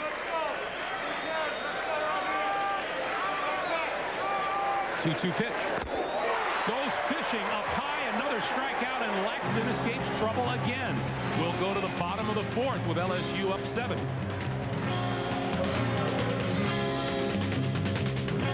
For those who Back in Omaha, where LSU is dominating Wichita State, one of the most famous places in the country to house abused or abandoned kids is right here in Omaha. It is, of course, Father Flanagan's Boys Town. Well, earlier this week, our own Jim Cott conducted a clinic out at Boys Town. He talked to the kids about pitching and hitting. Maybe he told them the secrets of how to hit the knuckleball. Jim said it was a remarkable experience, Greg, although I don't think he told me if there are any potential Barry Bonds or John Olerud's. He'd know him if he saw him. I know you enjoyed that trip. I did. It always is a lot of fun going out there. Kids are very enthused about baseball. Many of them have come out here to watch the College World Series, and anytime you come to Omaha, that's a worthwhile stop to see what they do out at Boys Town. There's the new Wichita State pitcher, Brandon Baird, freshman left-hander with a 6-1 record and a 3.42 earned run average. He has come on, and his appearance means that Darren Dreifert will go back to the DH role, which you are allowed to do in college baseball.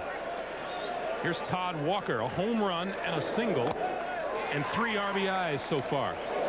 This is the rule. When the pitcher DH is replaced as the pitcher, he can remain in the game as the DH, but must bat in the DH spot only. And if he remains, he or a subsequent DH can't enter the game in any other capacity. Sound like a disclaimer. You will be quizzed later. 1-0 pitch to Walker. It's a strike, 1-1. Actually, it's the 20th year anniversary of a rather much more exciting game than we have on hand here today, when Minnesota was leading Southern Cal 7-0 behind Dave Winfield. Freddie Lynn, a member of that team, and Southern Cal came back to win that game. And I think that rule that you just read is oftentimes referred to as the Winfield rule, because college baseball found out that so many of their outstanding athletes were good hitters and pitchers, so they wanted to find a way to keep them in the game even if they weren't pitching. Walker goes down swinging. So the College World Series RBI leader is out and retired for the first time this afternoon. Nice little breaking ball by Brandon Baird, and in a good spot. Perfect pitch, knee-high outside corner. Unfortunately for Shocker fans, it may be a little late for perfect pitches.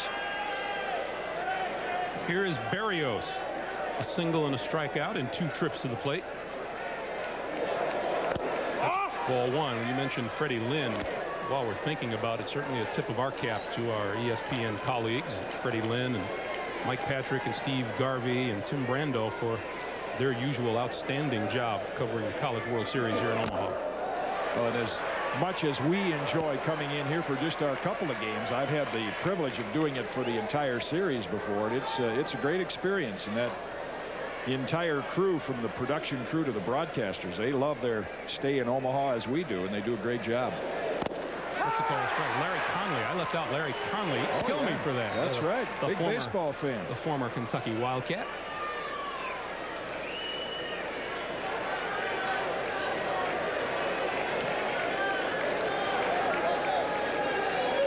Ball and 2 strikes, and Brandon Baird has come out of the Wichita State bullpen throwing strikes, but there's a base hit to left for Berrios. That's his 2nd hit of the game and the 8th of the day for LSU. Probably as much raw power as anyone in the LSU lineup. Berrios, as far as hitting the ball hard, and he does it with this one. Casey Blake takes 1 step, and that ball's already into left field. Nice shot of Berrios. Sometimes you hear how a hitter goes down after a pitch.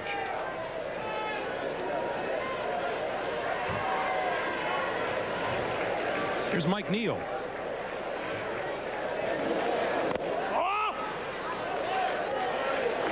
We are now in the lower part of the LSU batting order, and these guys are getting their 3rd rips. And we're only in the bottom of the 4th inning. Skip Bertman was talking about the will to win, the heart, and the competitive nature of his team. And his captain is Mike Neal. He's the guy that really provides the on-the-field leadership for this ball club.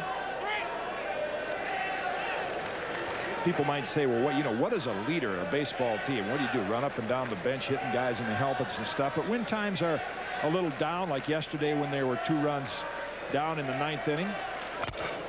This one grounded. Nice stop by Blake at 3rd. Goes for the force at 2nd, and he got him.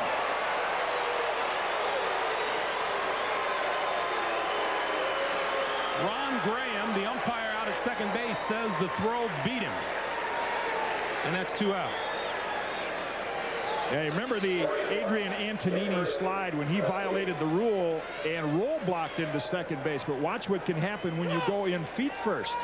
You have to go in feet first. And as a result, with those spikes flying, we got a little piece of Joey Jackson down there at 2nd base. So even though the college rules, you do not want to allow the roll block and get any knees injured by coming in spikes first, is not always the safest way either. Strike 1 on Jim Greeley. And LSU could have had an argument for Berrios beating that throw, but up 7-0. They aren't going to make too many waves at this stage of the game. Still a lot of baseball to be played here this afternoon. Greeley up twice, walked twice, and rips this one foul down the right field line. Getting back to Mike Neal's leadership, you always want a player you can look to in the dugout when things are down that can say the right thing, do the right thing to keep the morale up. From a pitching standpoint, it's Mike Sorotka. Well, he pitched a great game yesterday and got the win, pitched all 9 innings. And from the position player standpoint, it's Mike Neal. You know, saw Sorotka on the LSU bench this morning, and you're used to seeing a guy who has pitched in a game with his arm wrapped. But I was surprised to see it wrapped this morning. I'm wondering if that meant that Skip Bertman wouldn't hesitate to go to him if he needed an hour or two. Well, I asked him. He said he would not use him today. That's always a point of controversy in college baseball, is overuse of pitchers. This one fouled out of play.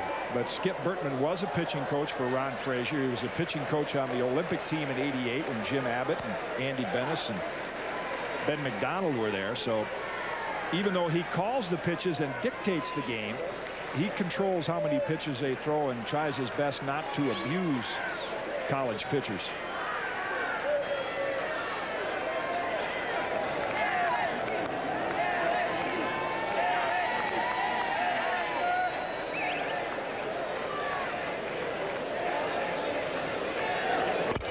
Greeley fouls another one off. Greeley 11 out of 19 here in the College World Series. On base 11 out of 19 times, excuse me. He's looking for a sign from Smoke Laval, but with the count, no balls, 2 strikes and 2 outs, there's only one sign you can get. If it's in the strike zone, you got to swing at it.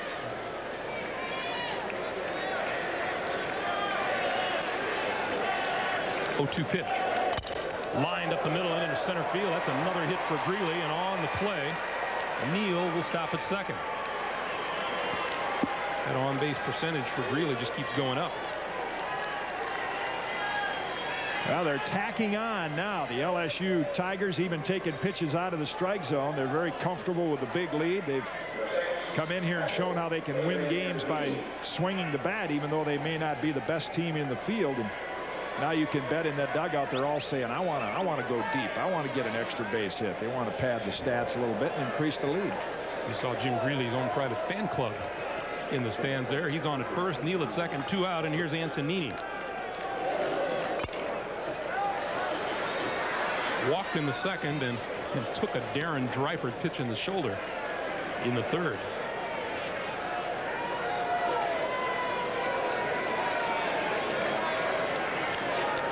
LSU 7 runs, 9 hits and an error. Wichita State no runs, just 1 hit today off Brett Laxton.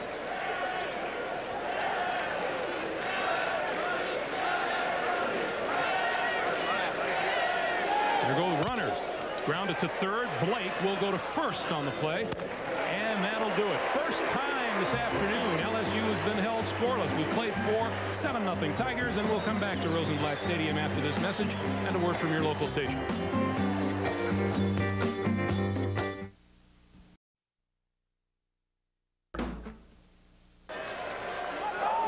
We mentioned earlier that Wichita State had not been knocking the cover off the baseball here in Omaha, just a .213 batting average, but it was the timeliness of their hits. They're hitting .305 with runners in scoring position. Look what's happened today, though. They are 0 for 3 in that situation, while it's been LSU. It's been able to take advantage of runners in scoring position as we start the top of the 5th inning in the top of the batting order with Carl Hall, and strike 1 to him.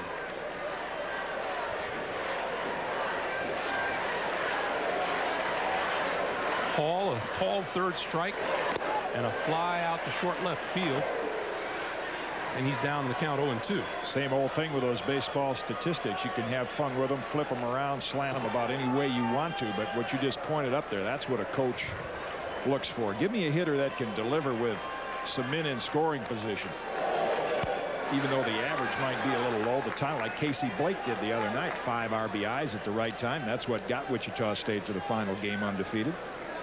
There are those that argue that baseball is a statistical game, but I think that there are a lot of them that are superfluous, and you're right, they're just there for fun, Jim. There are some, though, that are just absolutely meaningful and what determine whether a team wins and loses.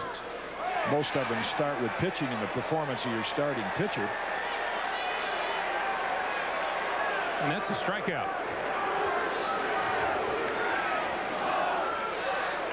Looked like on the attempted swing right there after the appeal down to first base umpire Don January.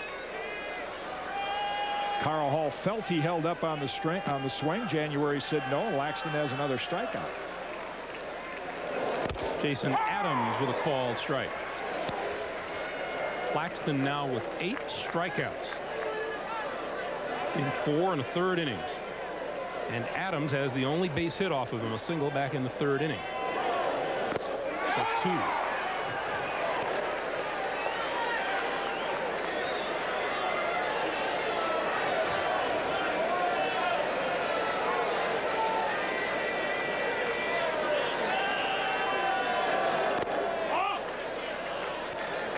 Bases on balls, another statistic.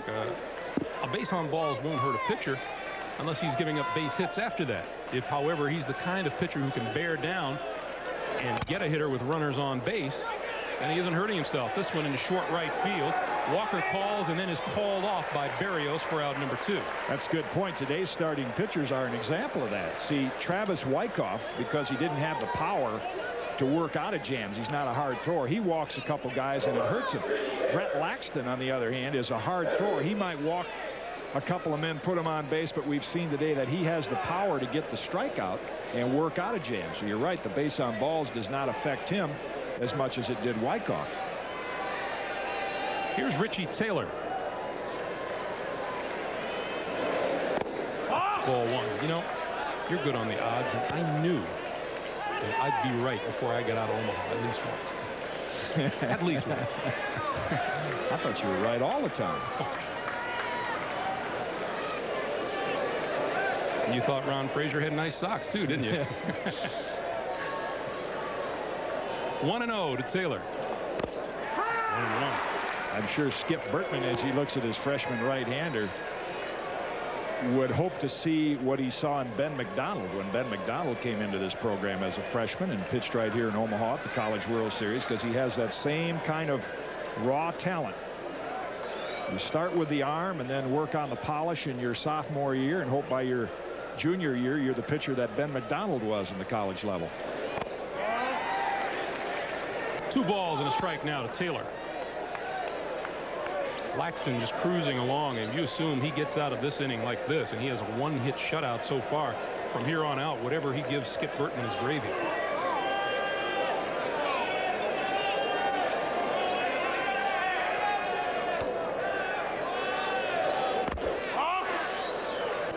And no matter what level you're pitching at, whether it's high school ball, College World Series, or professional baseball, for a pitcher, the 5th inning is always a bit of an anxious inning. You have a comfortable lead, and yet you say, I want to get 5 in and qualify for the win. It's embarrassing to have a big lead and get knocked out before the 5th. So you put a little more pressure on yourself in the 5th inning.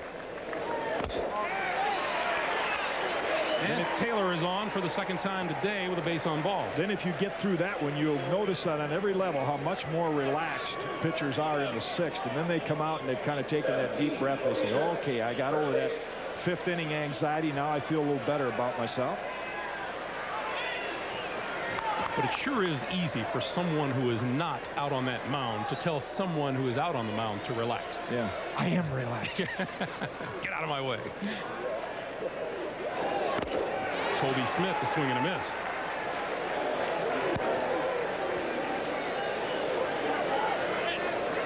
This has been the inning that has been costliest for LSU. Their opponents have scored 8 runs in the 5th inning, and that's more than any other inning.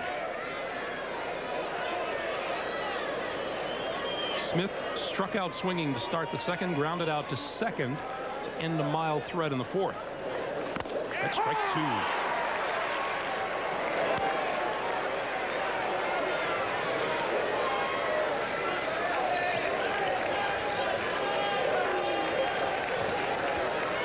Wichita State may yet break out of it, but you certainly can't call their hitters aggressive today. And they're seeing a little better stuff than they've seen for a while. 0-2 pitch, and Smith goes down. You bet he does. 2 more strikeouts this inning for Laxton. He has a 1-hit shutout through his 5 innings. 7-0 LSU when we come back to Omaha.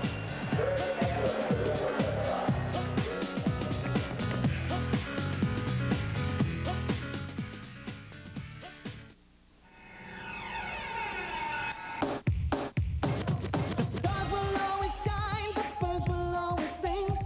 As long as there is thirst, there's all. 1982 College World Series, Miami against Wichita State, and there's the fake. Phil Stevenson, the brother of Wichita State head coach Gene Stevenson, was victimized at first base. Everybody pretends the ball went down the right field line when in fact the pitcher was still holding it. And he's a dead duck at 2nd, and the man who was the author of that play is downstairs, Ron Frazier. That's not really fair at all, Coach. You know that? Well, you know, I really wasn't going to try and use that. We just worked on it to put a little levity in our practice. We were scared to death of Wichita State. They had broken almost every offensive record, and we felt like you know, we had to loosen him up a little bit, and it looked like it worked pretty good in practice, and we got a couple Oscars for it, and we decided to do it in the ball game, and you know, it just happened to work. I could have been a real fool out there by trying it, but it did work, and I think it helped us a little bit get some momentum. Try anything. 1-1, the count now to Kenny Jackson. Kenny, what kind of a mind would conceive of something like that? A Frazier mind. I want to know how many hours they spent in practice actually going over that play. That's tougher than play practice if you're in drama class. Well, guys, I just put on socks.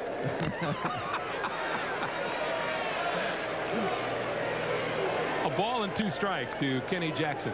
Phil Stevenson, incidentally, brother of head coach Gene Stevenson, is in attendance today watching the Shockers.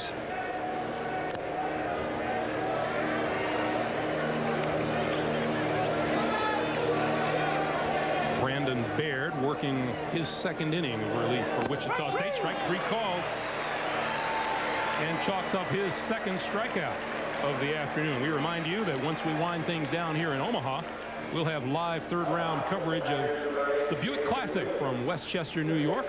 Lee Jansen, Duffy Waldorf, Tom Kite, all tied for the lead at 3 under par. Amazing how the great players, they peak for the big championships. The U.S. Open right around the corner. That's why you see Tom Kite's name up there. He's getting ready to defend. Jason Williams, strike 1. Amazing to me how we get you off the course and here in time for the game. Come on. I wish I was here long enough to play. We got some terrific courses here in Omaha.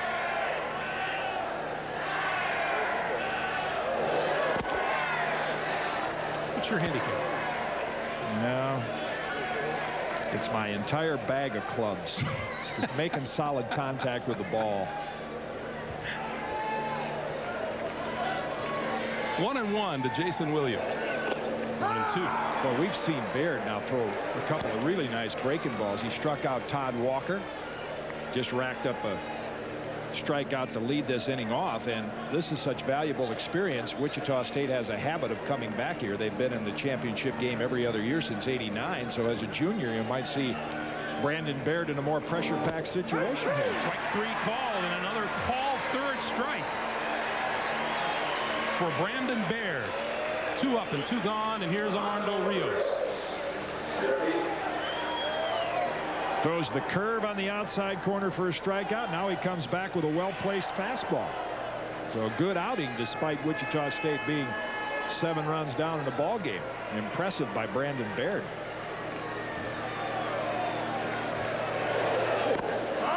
Rios, a ground out to short, a sacrifice fly to left, and a base hit, which got 2 teammates home. Back in the 3rd inning. Outside, 2-0. Rios is a great example of what college baseball is to a young athlete. We make some comparisons to the pro game, but college baseball can stand on its own. And here's a player like Armando Rios that might never play professional baseball. He wasn't drafted, but the experience that he's had right here at Omaha has been such a thrill in his life. You know, he was a little disturbed a couple of years ago when they thought his home run was lucky. You know, he was known as a fielder. They thought this little guy hit a home run, it was a fluke. He's got 9 of them this year, so he showed the improvement he's made as a college player.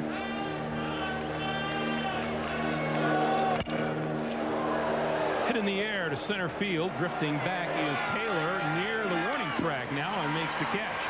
3 up and 3 down for LSU here in the 5th through 5. The Tigers out front comfortably.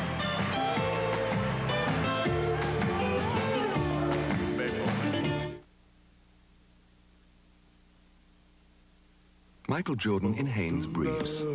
Michael Jordan in new improved Hanes briefs.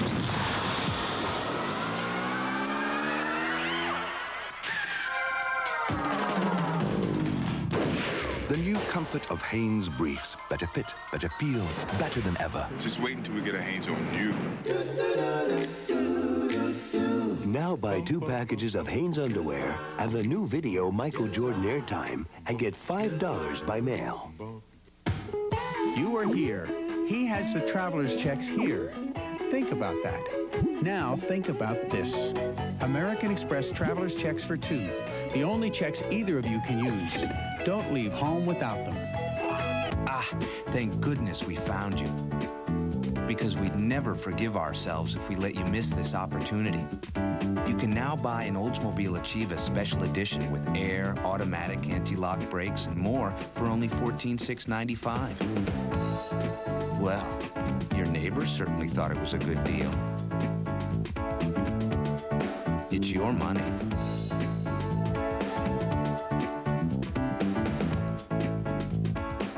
I don't need some fancy cologne to tell me I'm a man. I use Skin Bracer. It smells great, but it also cools and tones my skin. Confidence is very sexy, don't you think? Skin Bracer Aftershave. By Menon. CBS Sports coverage of the 1993 College World Series Championship game is sponsored by Oldsmobile, official car for NCAA championships. AT&T, the right choice. And by Ryder Truck Rental. Ryder, we're there when you need us. Well, the skies have cleared a little bit. We know better than to say that the threat of rain is gone completely, because you never do that in the Midwest. But the sun is out as we move to the top of the 6th inning. LSU with a 7-0 lead, and Darren Dreifert leading off for Wichita State, trying to do something about it. Dreifert with a walk and a ground out to second in his 2 appearances, and Brett Laxton goes back to work. Talking with Darren Dreifert yesterday about his pitching and hitting skills, and he says, hey, I'm going to the Dodgers to be a pitcher number 1.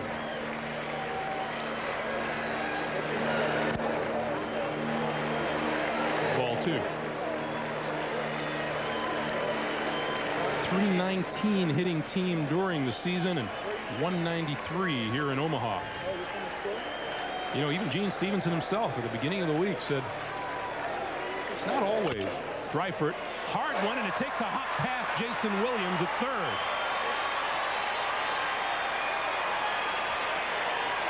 I'm guessing that'll be a base hit.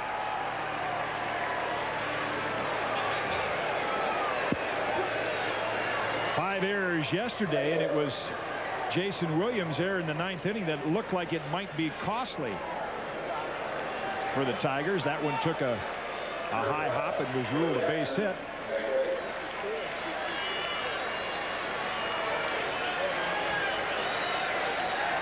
Here's Joey Jackson, 0 for 2.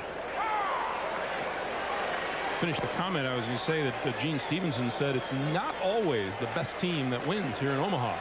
Well, and those numbers reflect the fact that when you come to Omaha, you're seeing much better pitchers than you saw during the year when they compiled that 300 average.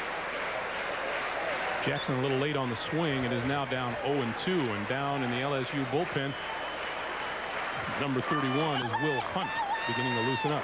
Brett Laxton entered this inning at 91 pitches, so even if he worked out of trouble here, he would be just about at the limit that Skip Bertman usually allows him to go. 0-2 pitch. Foul back.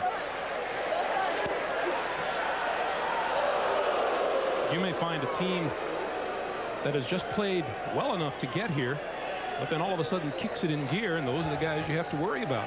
You see that in championships, I think, at all levels. If you looked at absolute talent, there are probably teams that are stronger. Texas A&M came in as the number 1 seed with 3 outstanding pitchers. They kicked the ball around and didn't play as well as they're capable of. Jackson cuts and misses on a pitch down and in on him. Nice pitch by Laxton, and that's out number 1 of the inning, and the second time Jackson has gone down on strikes. Still a good live fastball. You can see the movement on it down and in as Jackson swings over it. Boy, they're stringing up the K's down there in front of the LSU cheering section. 10 of them now for Brett Laxton.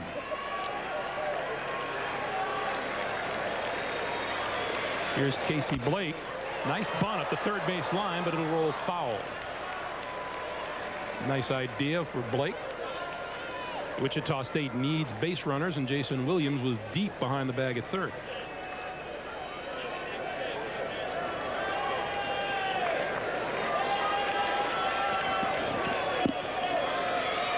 Williams hasn't let him bunt. Let him bunt. We'll give up you that bunt hit. We'll stay back and try to turn double play on the ground ball. 0-1 pitch. 1-1. For the season, Brett Laxton has never struck out more than 10 hitters in a game. He has matched that here this afternoon in 5 1/3 innings.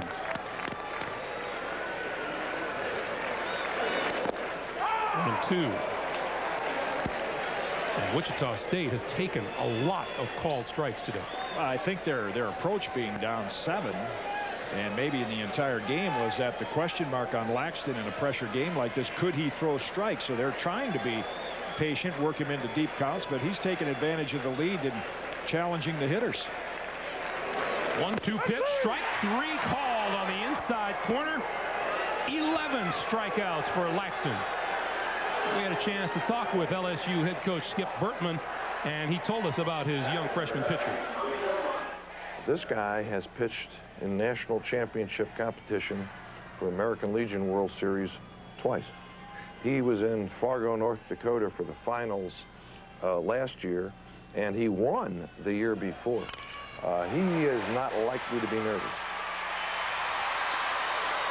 Tommy Tilma with a base hit to center field, the 3rd hit off of Laxton, the 2nd this inning. So Wichita State again with 2 runners aboard in an inning, and I believe Adam McCullough has been called back to the Wichita State dugout. And Gene Stevenson will go with a pinch hitter here. Probably give everyone a little taste of College World Series competition. You look at Laxton's numbers and Skip's comment about he's not apt to be nervous.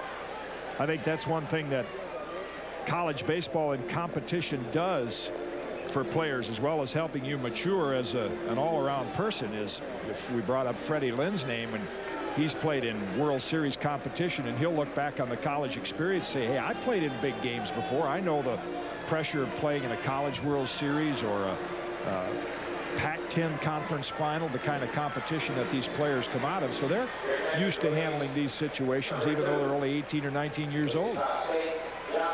John Llewellyn is the pinch hitter for Wichita State. He will bat for catcher Adam McCullough. Llewellyn, a 193 hitter on the season, and 0 for 1 here in Omaha. And first pitch swinging, fouls it off.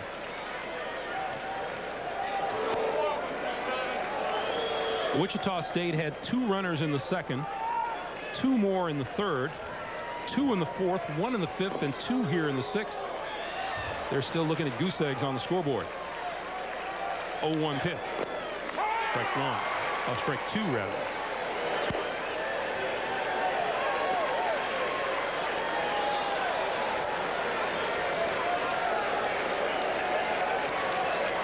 Laxton has been impressive with the bases empty and with runners on base.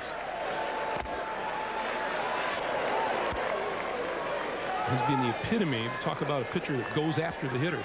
He's done that. You can tell the raw talent is there, just a freshman, but I love his approach, the way he goes after hitters. This one fouled past first. You would expect a freshman in a championship game maybe to walk around the mound a little bit, be a little tentative, as we've actually seen Wichita State be today. But Laxton is, he's eager to get right back on the rubber, get the sign, and let me go ahead and win this championship. 1-2 pitch to Llewellyn. Up high, 2-2.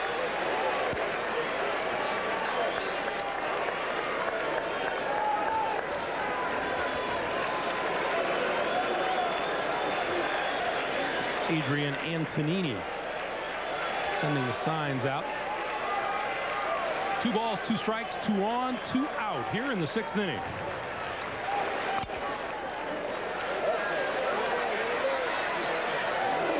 Pretty good at bat by John Llewellyn, who's been sitting on the bench all day long and just gets a chance to swing for the first time today. We saw it happen a week ago. Sean Tyler of the Arizona State team had no home runs, and he hit that dramatic home run in the 9th inning, and Gene Stevenson thinking that Llewellyn has enough power to do the same thing here and get them back in it.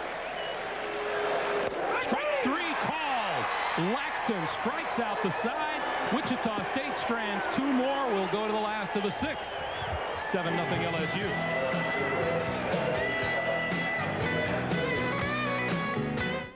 So what do you want from the 90s? Well, the Oldsmobile Achieva Special Edition can't give you that. But it does have air, automatic, anti-lock brakes, cruise, tilt, power windows and locks, and more. And it costs only $14,695, which could leave you feeling very good about yourself. It's your money.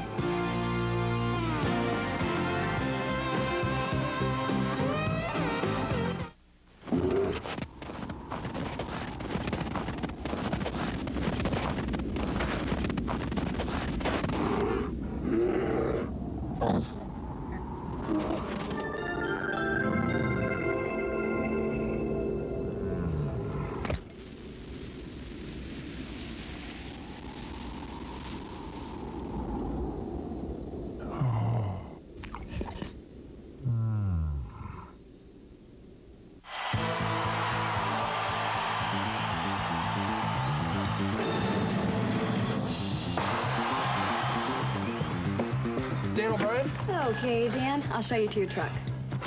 Do our new computerized reservations make renting from Ryder faster than ever? What's that name again? Dave! Dave! Dave! Dave. No contest. Call 1-800-GO-RYDER.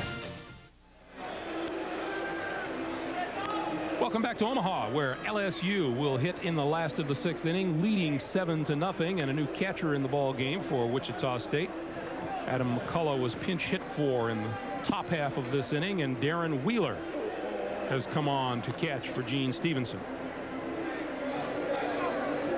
And Brandon Baird starts his 3rd inning of work, and he will face the 3, 4, and 5 hitters for LSU: Russ Johnson, Todd Walker, and Harry Berrios.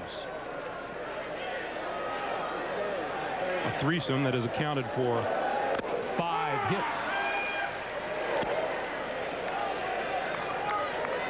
Wichita State has left 9 runners aboard against freshman Brett Laxton today.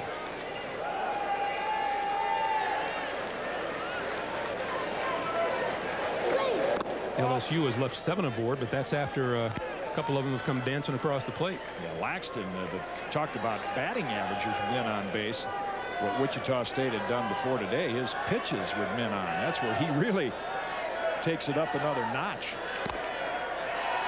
2 balls and a strike now on Russ Johnson. Johnson walked in the 1st, singled in the 2nd, went down looking at a called 3rd strike in the 3rd.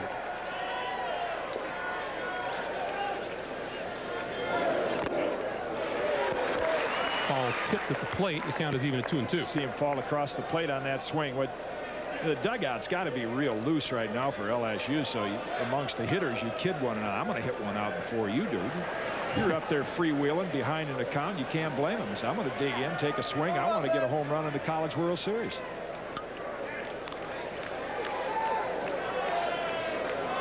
Two pitch. Ball 3.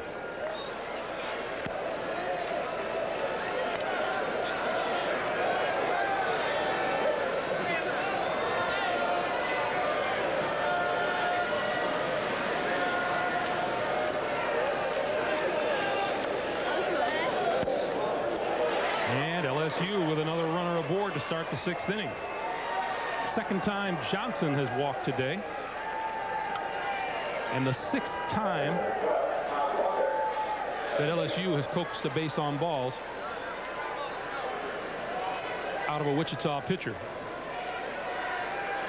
Johnson 67 bases on balls this year to lead LSU. That's probably why Todd Walker had 99 RBIs coming into today's game. Here is Walker with a homer and a single and 3 trips to the plate. 2-run homer in the 1st and an RBI single in the 3-run 2nd.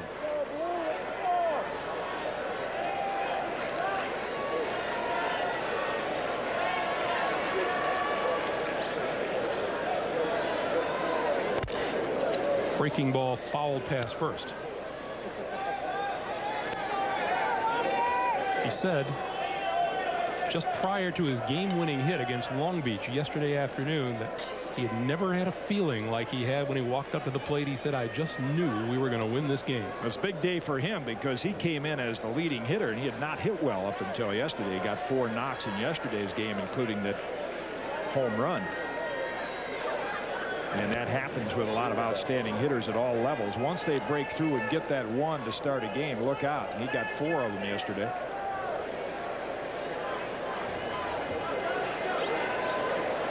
"11 game-winning hits this season for Todd Walker."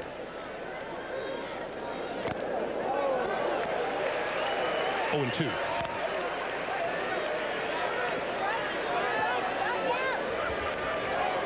And again, you had an instance of a hitter swinging through a pitch and falling across the plate.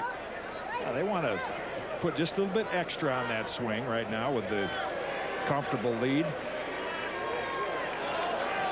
0-2 pitch. Line foul past first.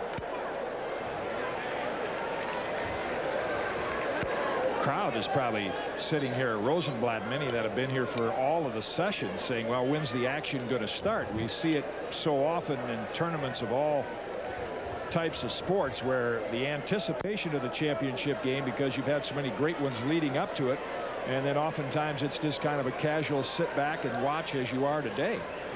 They have had a lot of those late inning comeback wins. LSU was down 7-2 to Texas A&M, the #1 seed. They won that one 13-8. And of course they're down yesterday going into their last at bat, and they come up with 3 and win. Wichita State was down 6-1 in the 5th inning to Texas and came back. There goes the runner up high and outside. Wheeler's throw not in time. Give Johnson the stolen base. That's number 19 of the year for Russ Johnson. That's a slide that base stealers have worked on if they use the head first slide, and you watch how he slides past the bag, but yet he will keep the left foot as he slides back head first. He'll make sure he hooks that bag with the left foot so he gets maximum speed and still doesn't lose contact with the base.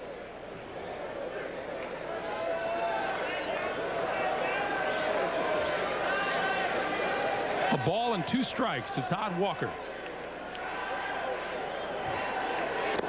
Got him swinging. Second straight time Walker has gone down on strikes. A little building block for the freshman lefty. So, yeah, my team's not faring too well today, but I struck out an All-American twice. Once with a curve, and there with a pretty good fastball. 4 strikeouts for Baird. And here's Berrios.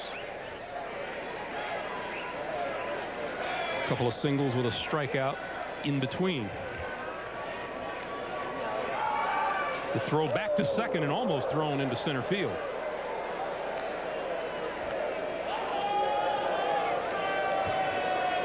Yeah, just in case they catch Johnson off a little far. Not apt to happen in games like this. 1-1 games, a little different.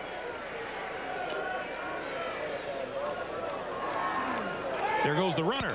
Line towards second. Jackson has it, and this will be a double play. Nice job at second base by Joey Jackson. And we'll return to Rosenblatt Stadium after this message and a word from your local station. Ah, thank goodness. Sunday at 10:35. To the top of the 7th inning now here in Omaha, Nebraska. The College World Series Championship game. LSU leading Wichita State 7-0.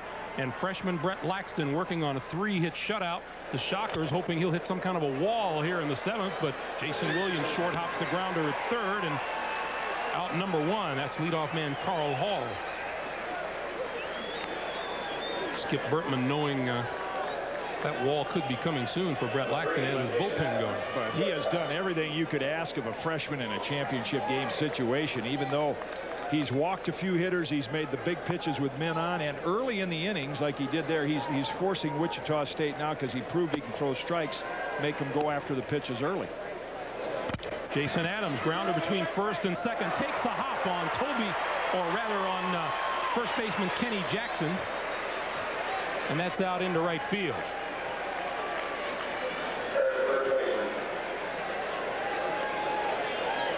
Not a surprise. We've talked about LSU's deficiencies in the field, and they know they're not a particularly good defensive ball club. That's a play that I'm sure Kenny Jackson feels he should have made.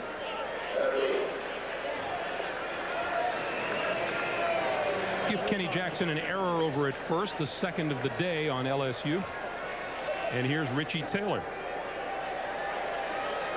LSU's 11th error of this College World Series. 5 yesterday, 2 today. Fouled off. Wichita State's 3, 4, and 5 hitters today: Richie Taylor, Toby Smith, Darren Dreifert. 7 for 41 here in Omaha.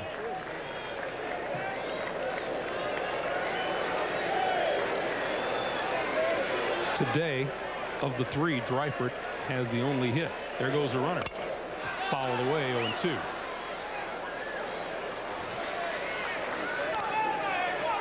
Well, LSU wasn't holding Jason Adams on at first base, so let him go. Maybe they'd hit into a line drive. I was surprised to see Skip Bertman start his runners. He's done it 2 innings in a row with a 7-0 lead. The last one ended up into a line drive double play. Usually with a comfortable lead and you start running, you get the players in the other team a little angered, and you say, they're trying to rub it in a little bit, so you tend to get a little more conservative. But LSU's continue to run. 1 ball and 2 strikes. Yeah, I got you, Deke.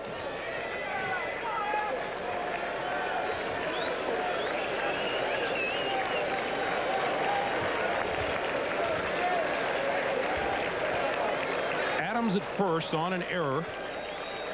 1 out. And Wichita State's heavy hitters up this inning. And you'd have to guess due to break out. Strike 3 called. Another strikeout for Brett Laxton.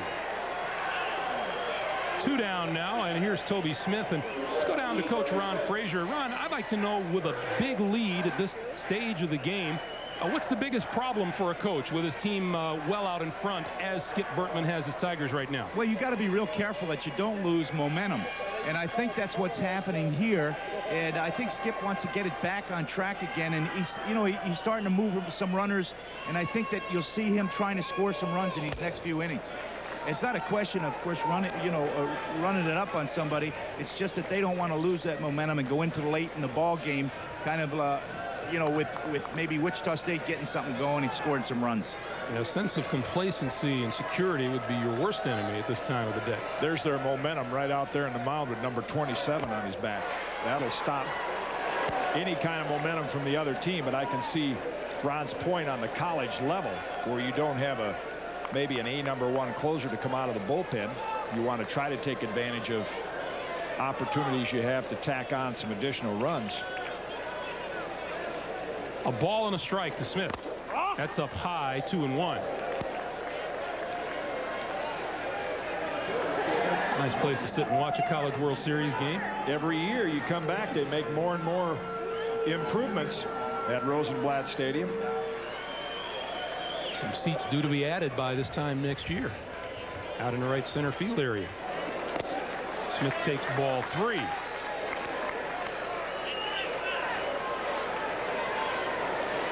You see the attitude and the way they feel over in the Wichita State dugout. Most everyone's seated, but over on the LSU side of the field, they're up on their feet and cheering Brett Laxton's effort here today. 3-1 pitch. 3-2. Well, there's only one team that leaves Omaha on a high note from having won their last game. Every other team, we saw it in Long Beach State yesterday, the depression and the tough, heartbreaking loss. But just to get here, these programs have all had very successful years just to get through the regional and get to Omaha. But you can understand the despair losing a championship game. 3-2 pitch. Got him swinging. Another strikeout for Brett Laxton, who just rules the roost here this afternoon in Omaha. We'll go to the last of the 7th. LSU leading at 7-0.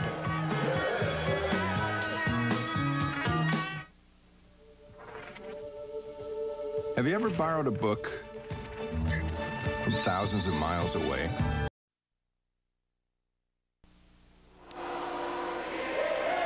Back at Rosenblatt Stadium in Omaha, Leslie Visser comes along on these trips. You never know where she's going to end up.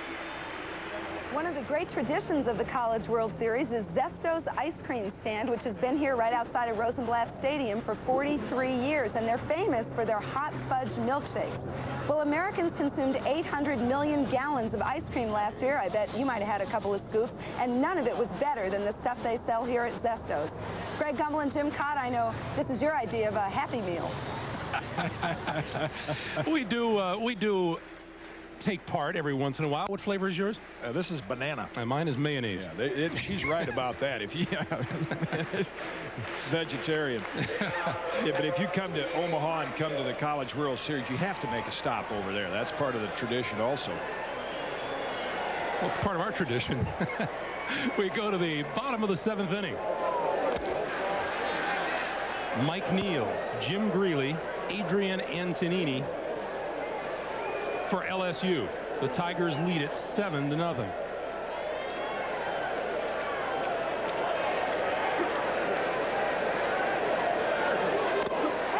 That's ball strike, 1-1.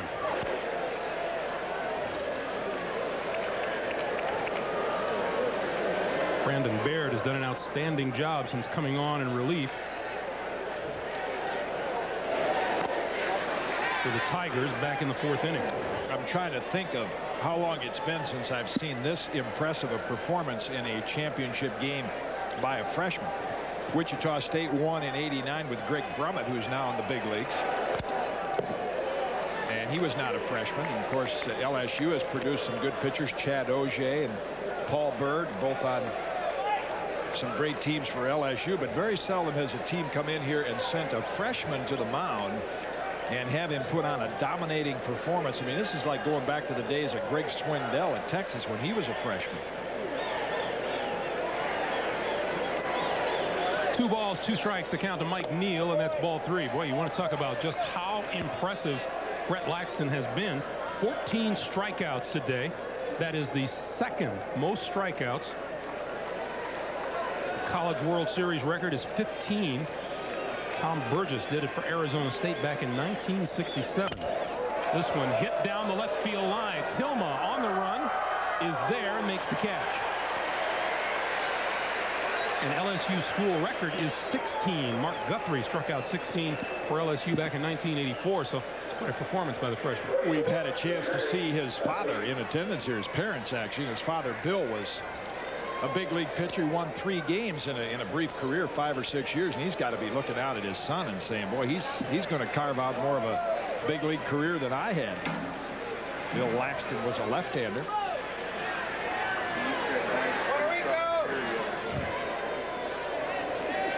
That was Armando Rios in the dugout. Saying hi to his neighbors in Carolina, Puerto Rico. Liner up the middle. Jackson back of second from his knees. Got him. Boy, Joey Jackson has played some second base for Wichita State. And that's the reason Gene Stevenson has had a couple of little meetings during the game. His team has not played well, uncharacteristic of a Wichita State team. But he said, let's keep paying attention and play the way we were taught. And this is an example of it. Jackson hustles over from his knees. And a nice accurate toss. 2 up and 2 gone. And here's Antonini. What an adventurous day Mr. Antonini has had.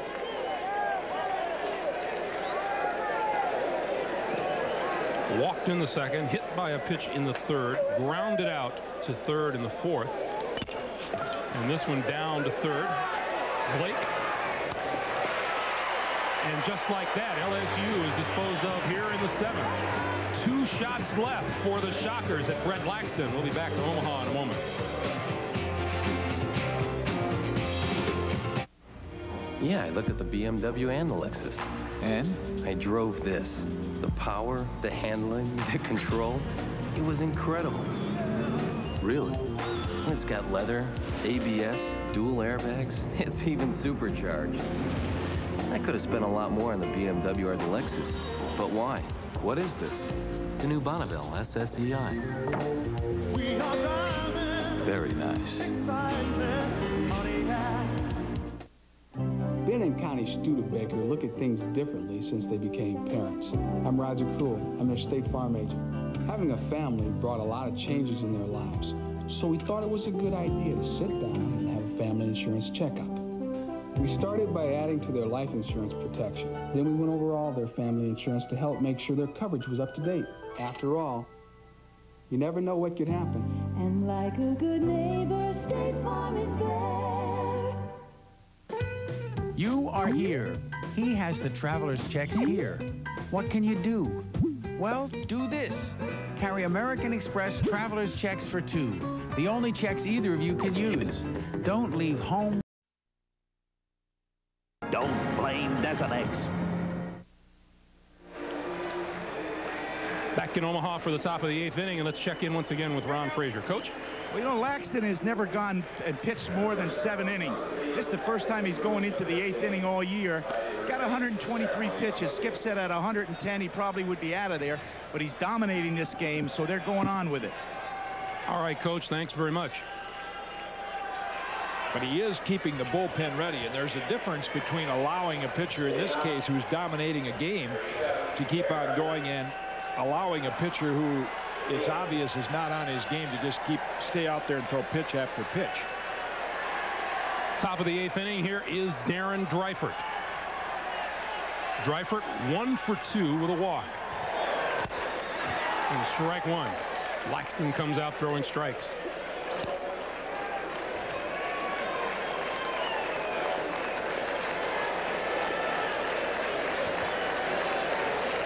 The largest crowd ever to see a College World Series championship game in attendance today, 20,286.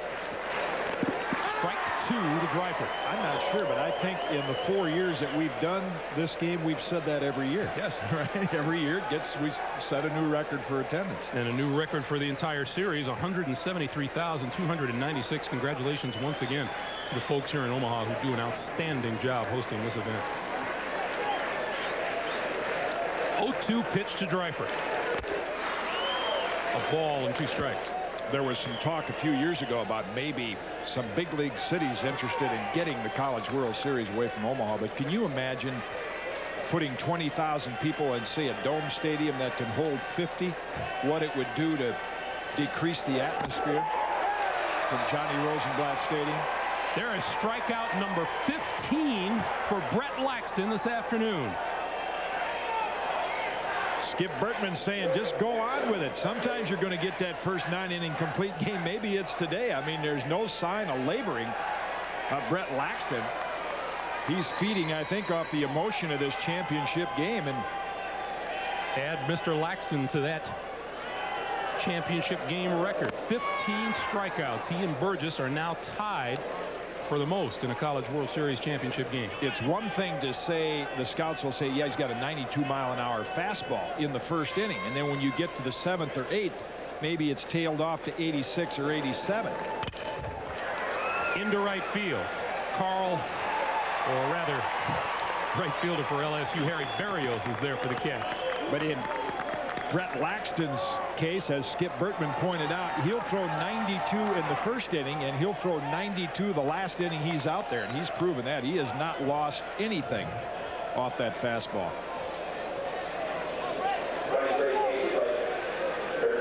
Here's Casey Blake.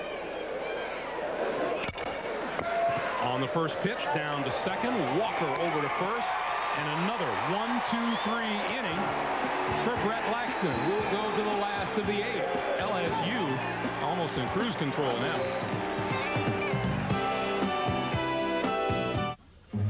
Ow! Oh, Rex, go get me the vice grip pliers.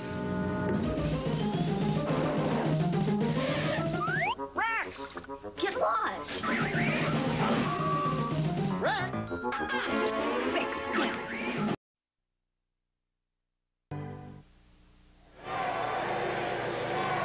Back in Rosenblatt Gillette Stadium, where LSU is in a familiar role challenging for the national championship. Back in 1991, when the Tigers won the title, Coach Skip Bertman used as his slogan, "Hold the rope." And early this morning, he came out and he scratched out the slogan and he hung it in the dugout. Now, what he means by this is that if you're hanging over the edge of a cliff, you want your teammates, your family, holding the rope, securing your safety, ensuring your safety. And Greg, I think that I wouldn't mind you and Ron and Jim, but I wouldn't mind if we also had Sylvester Stallone. Hey, come on. We can hold that rope for you, Leslie. No faith. Visser has no faith. There's a shot to center field by Kenny Jackson to the wall and over the head of Richie Taylor. Jackson on his way to second and in standing with a double.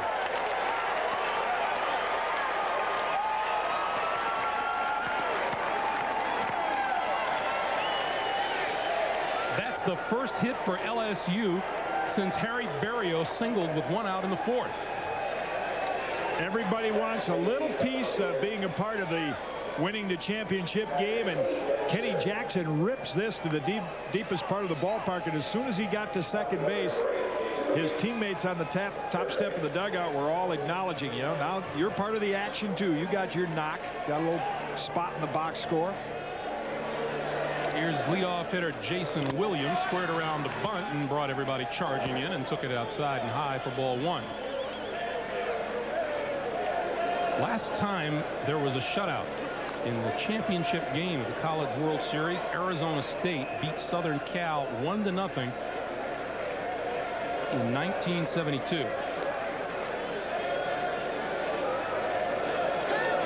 Southern Cal won it 1-0. There's the bunt. Baird will throw to first, and on the play, Jackson moves to third.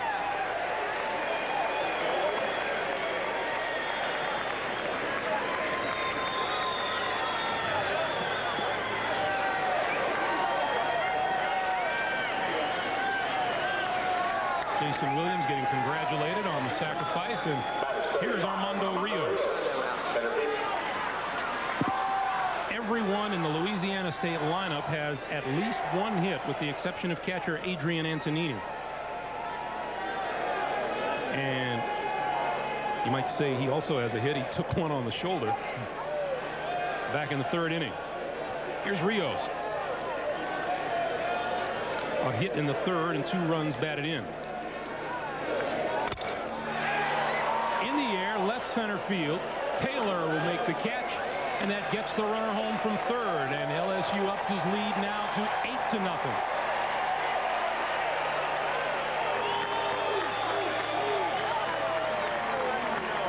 What a greeting Kenny Jackson gets, huh?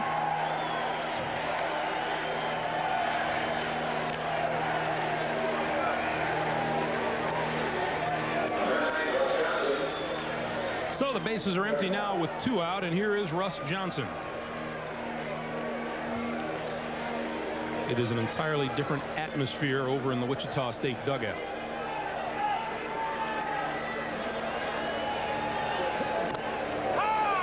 Called strike.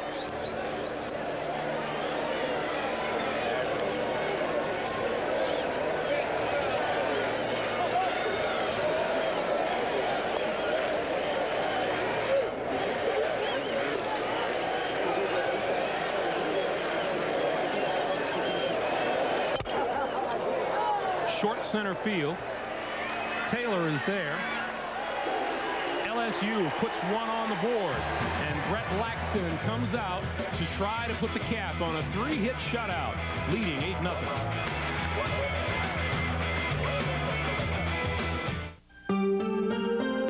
Want to break a European's heart? Let him test drive a Buick Park Avenue Ultra for 2 weeks, then take it away. You see, the Ultra, with its supercharged engine, luxury appointments, and Buick quality, is built in such limited quantities, it's just not available in Europe yet. Want to break a European's heart? Let him drive an Ultra, then take it away. I got a new taste that's pure delight. New Pringle Sour Cream and Onion Light. That's right. Rich sour cream and...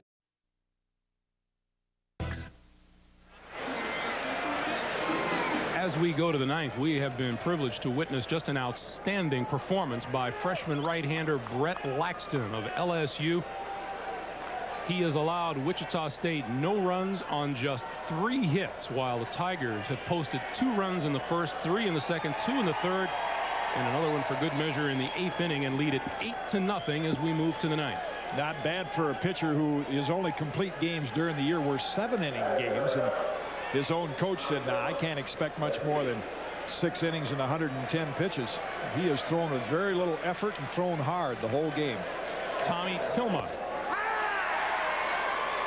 playing his last game for Wichita State is one of Laxton's 15 strikeout victims. He has also walked and singled.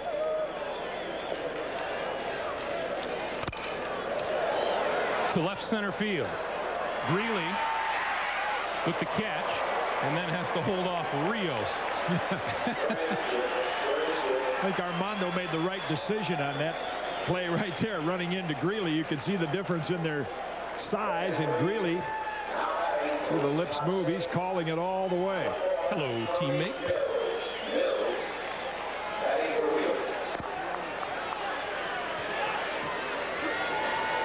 Tony Mills is the pinch hitter now for Darren Wheeler. Wills, a .264 hitter on the season.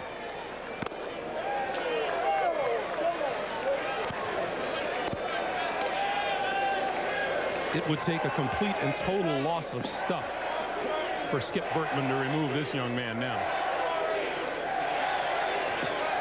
And the LSU fans are beginning to make themselves heard.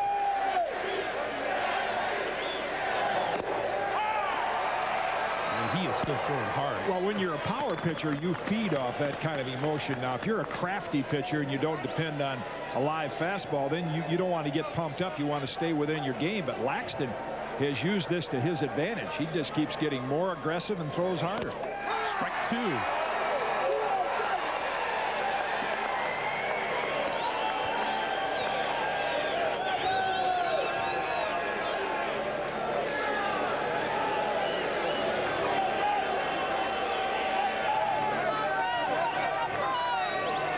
Brett Laxton's dad looking on, and he gets this one high and away, 2-2.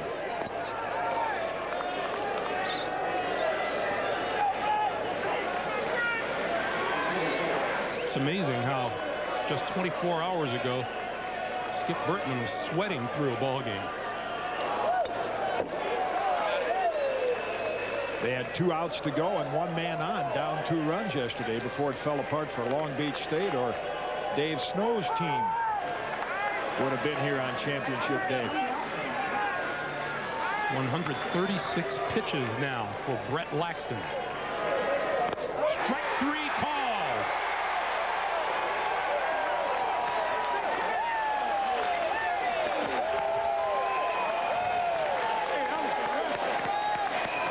There you see the owner of the new record for strikeouts in the College World Series championship game.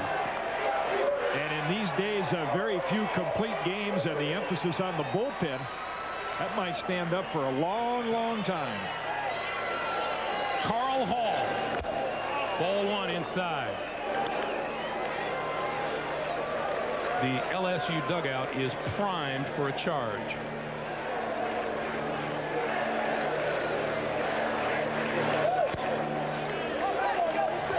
Now. Everyone, by the way, has come down from that LSU bullpen. The dugout is filled to capacity. They all want to be a part of the pile, and Skip Bertman is saying, I just hope no one gets hurt. That's what a coach fears after the last out is made of a championship game. 2-0 pitch. Line foul down the third base line. Well, you can talk about the strikeout records and the stats that we've kicked around, but to an athlete at all levels, there is no feeling like wearing a championship ring, and that's what these guys are after. They've got 1 out to go to get it. Talk about deja vu. 2 years ago, LSU knocked off Wichita State for the College World Series championship. 2-1 pitch. Ball 3. A couple of the guys couple of the guys in the LSU dugout are taking a running start. They're going to be off the over the foul line before home plate umpire Jim Garman makes the call if it's a third strike. And now the count is full.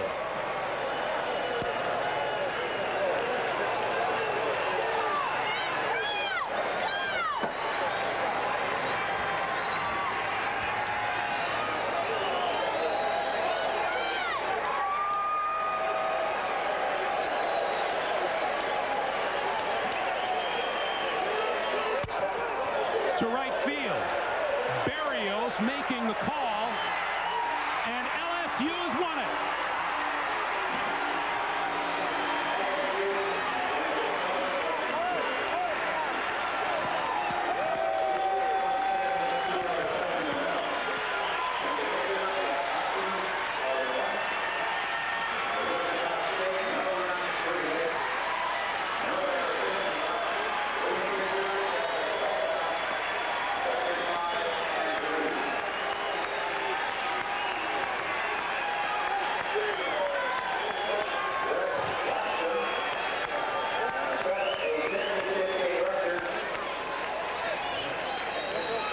Skip Bertman's LSU Tigers finished this most successful season 53-17-1. Final moments for Brett Laxton. It's celebration time. And briefly you saw that shot of Darren Dreifert, a most successful individual player in the college level, but he's never been able to enjoy the celebration like this. Wichita State, a tremendous season. They finished 58-17. Skip Bertman going to finally join the party, but no party for him. We'll be back.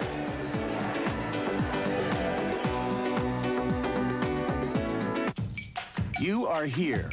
He has the traveler's checks here. There's got to be a better way. Here's one now. American Express traveler's checks for two. The only checks either of you can use.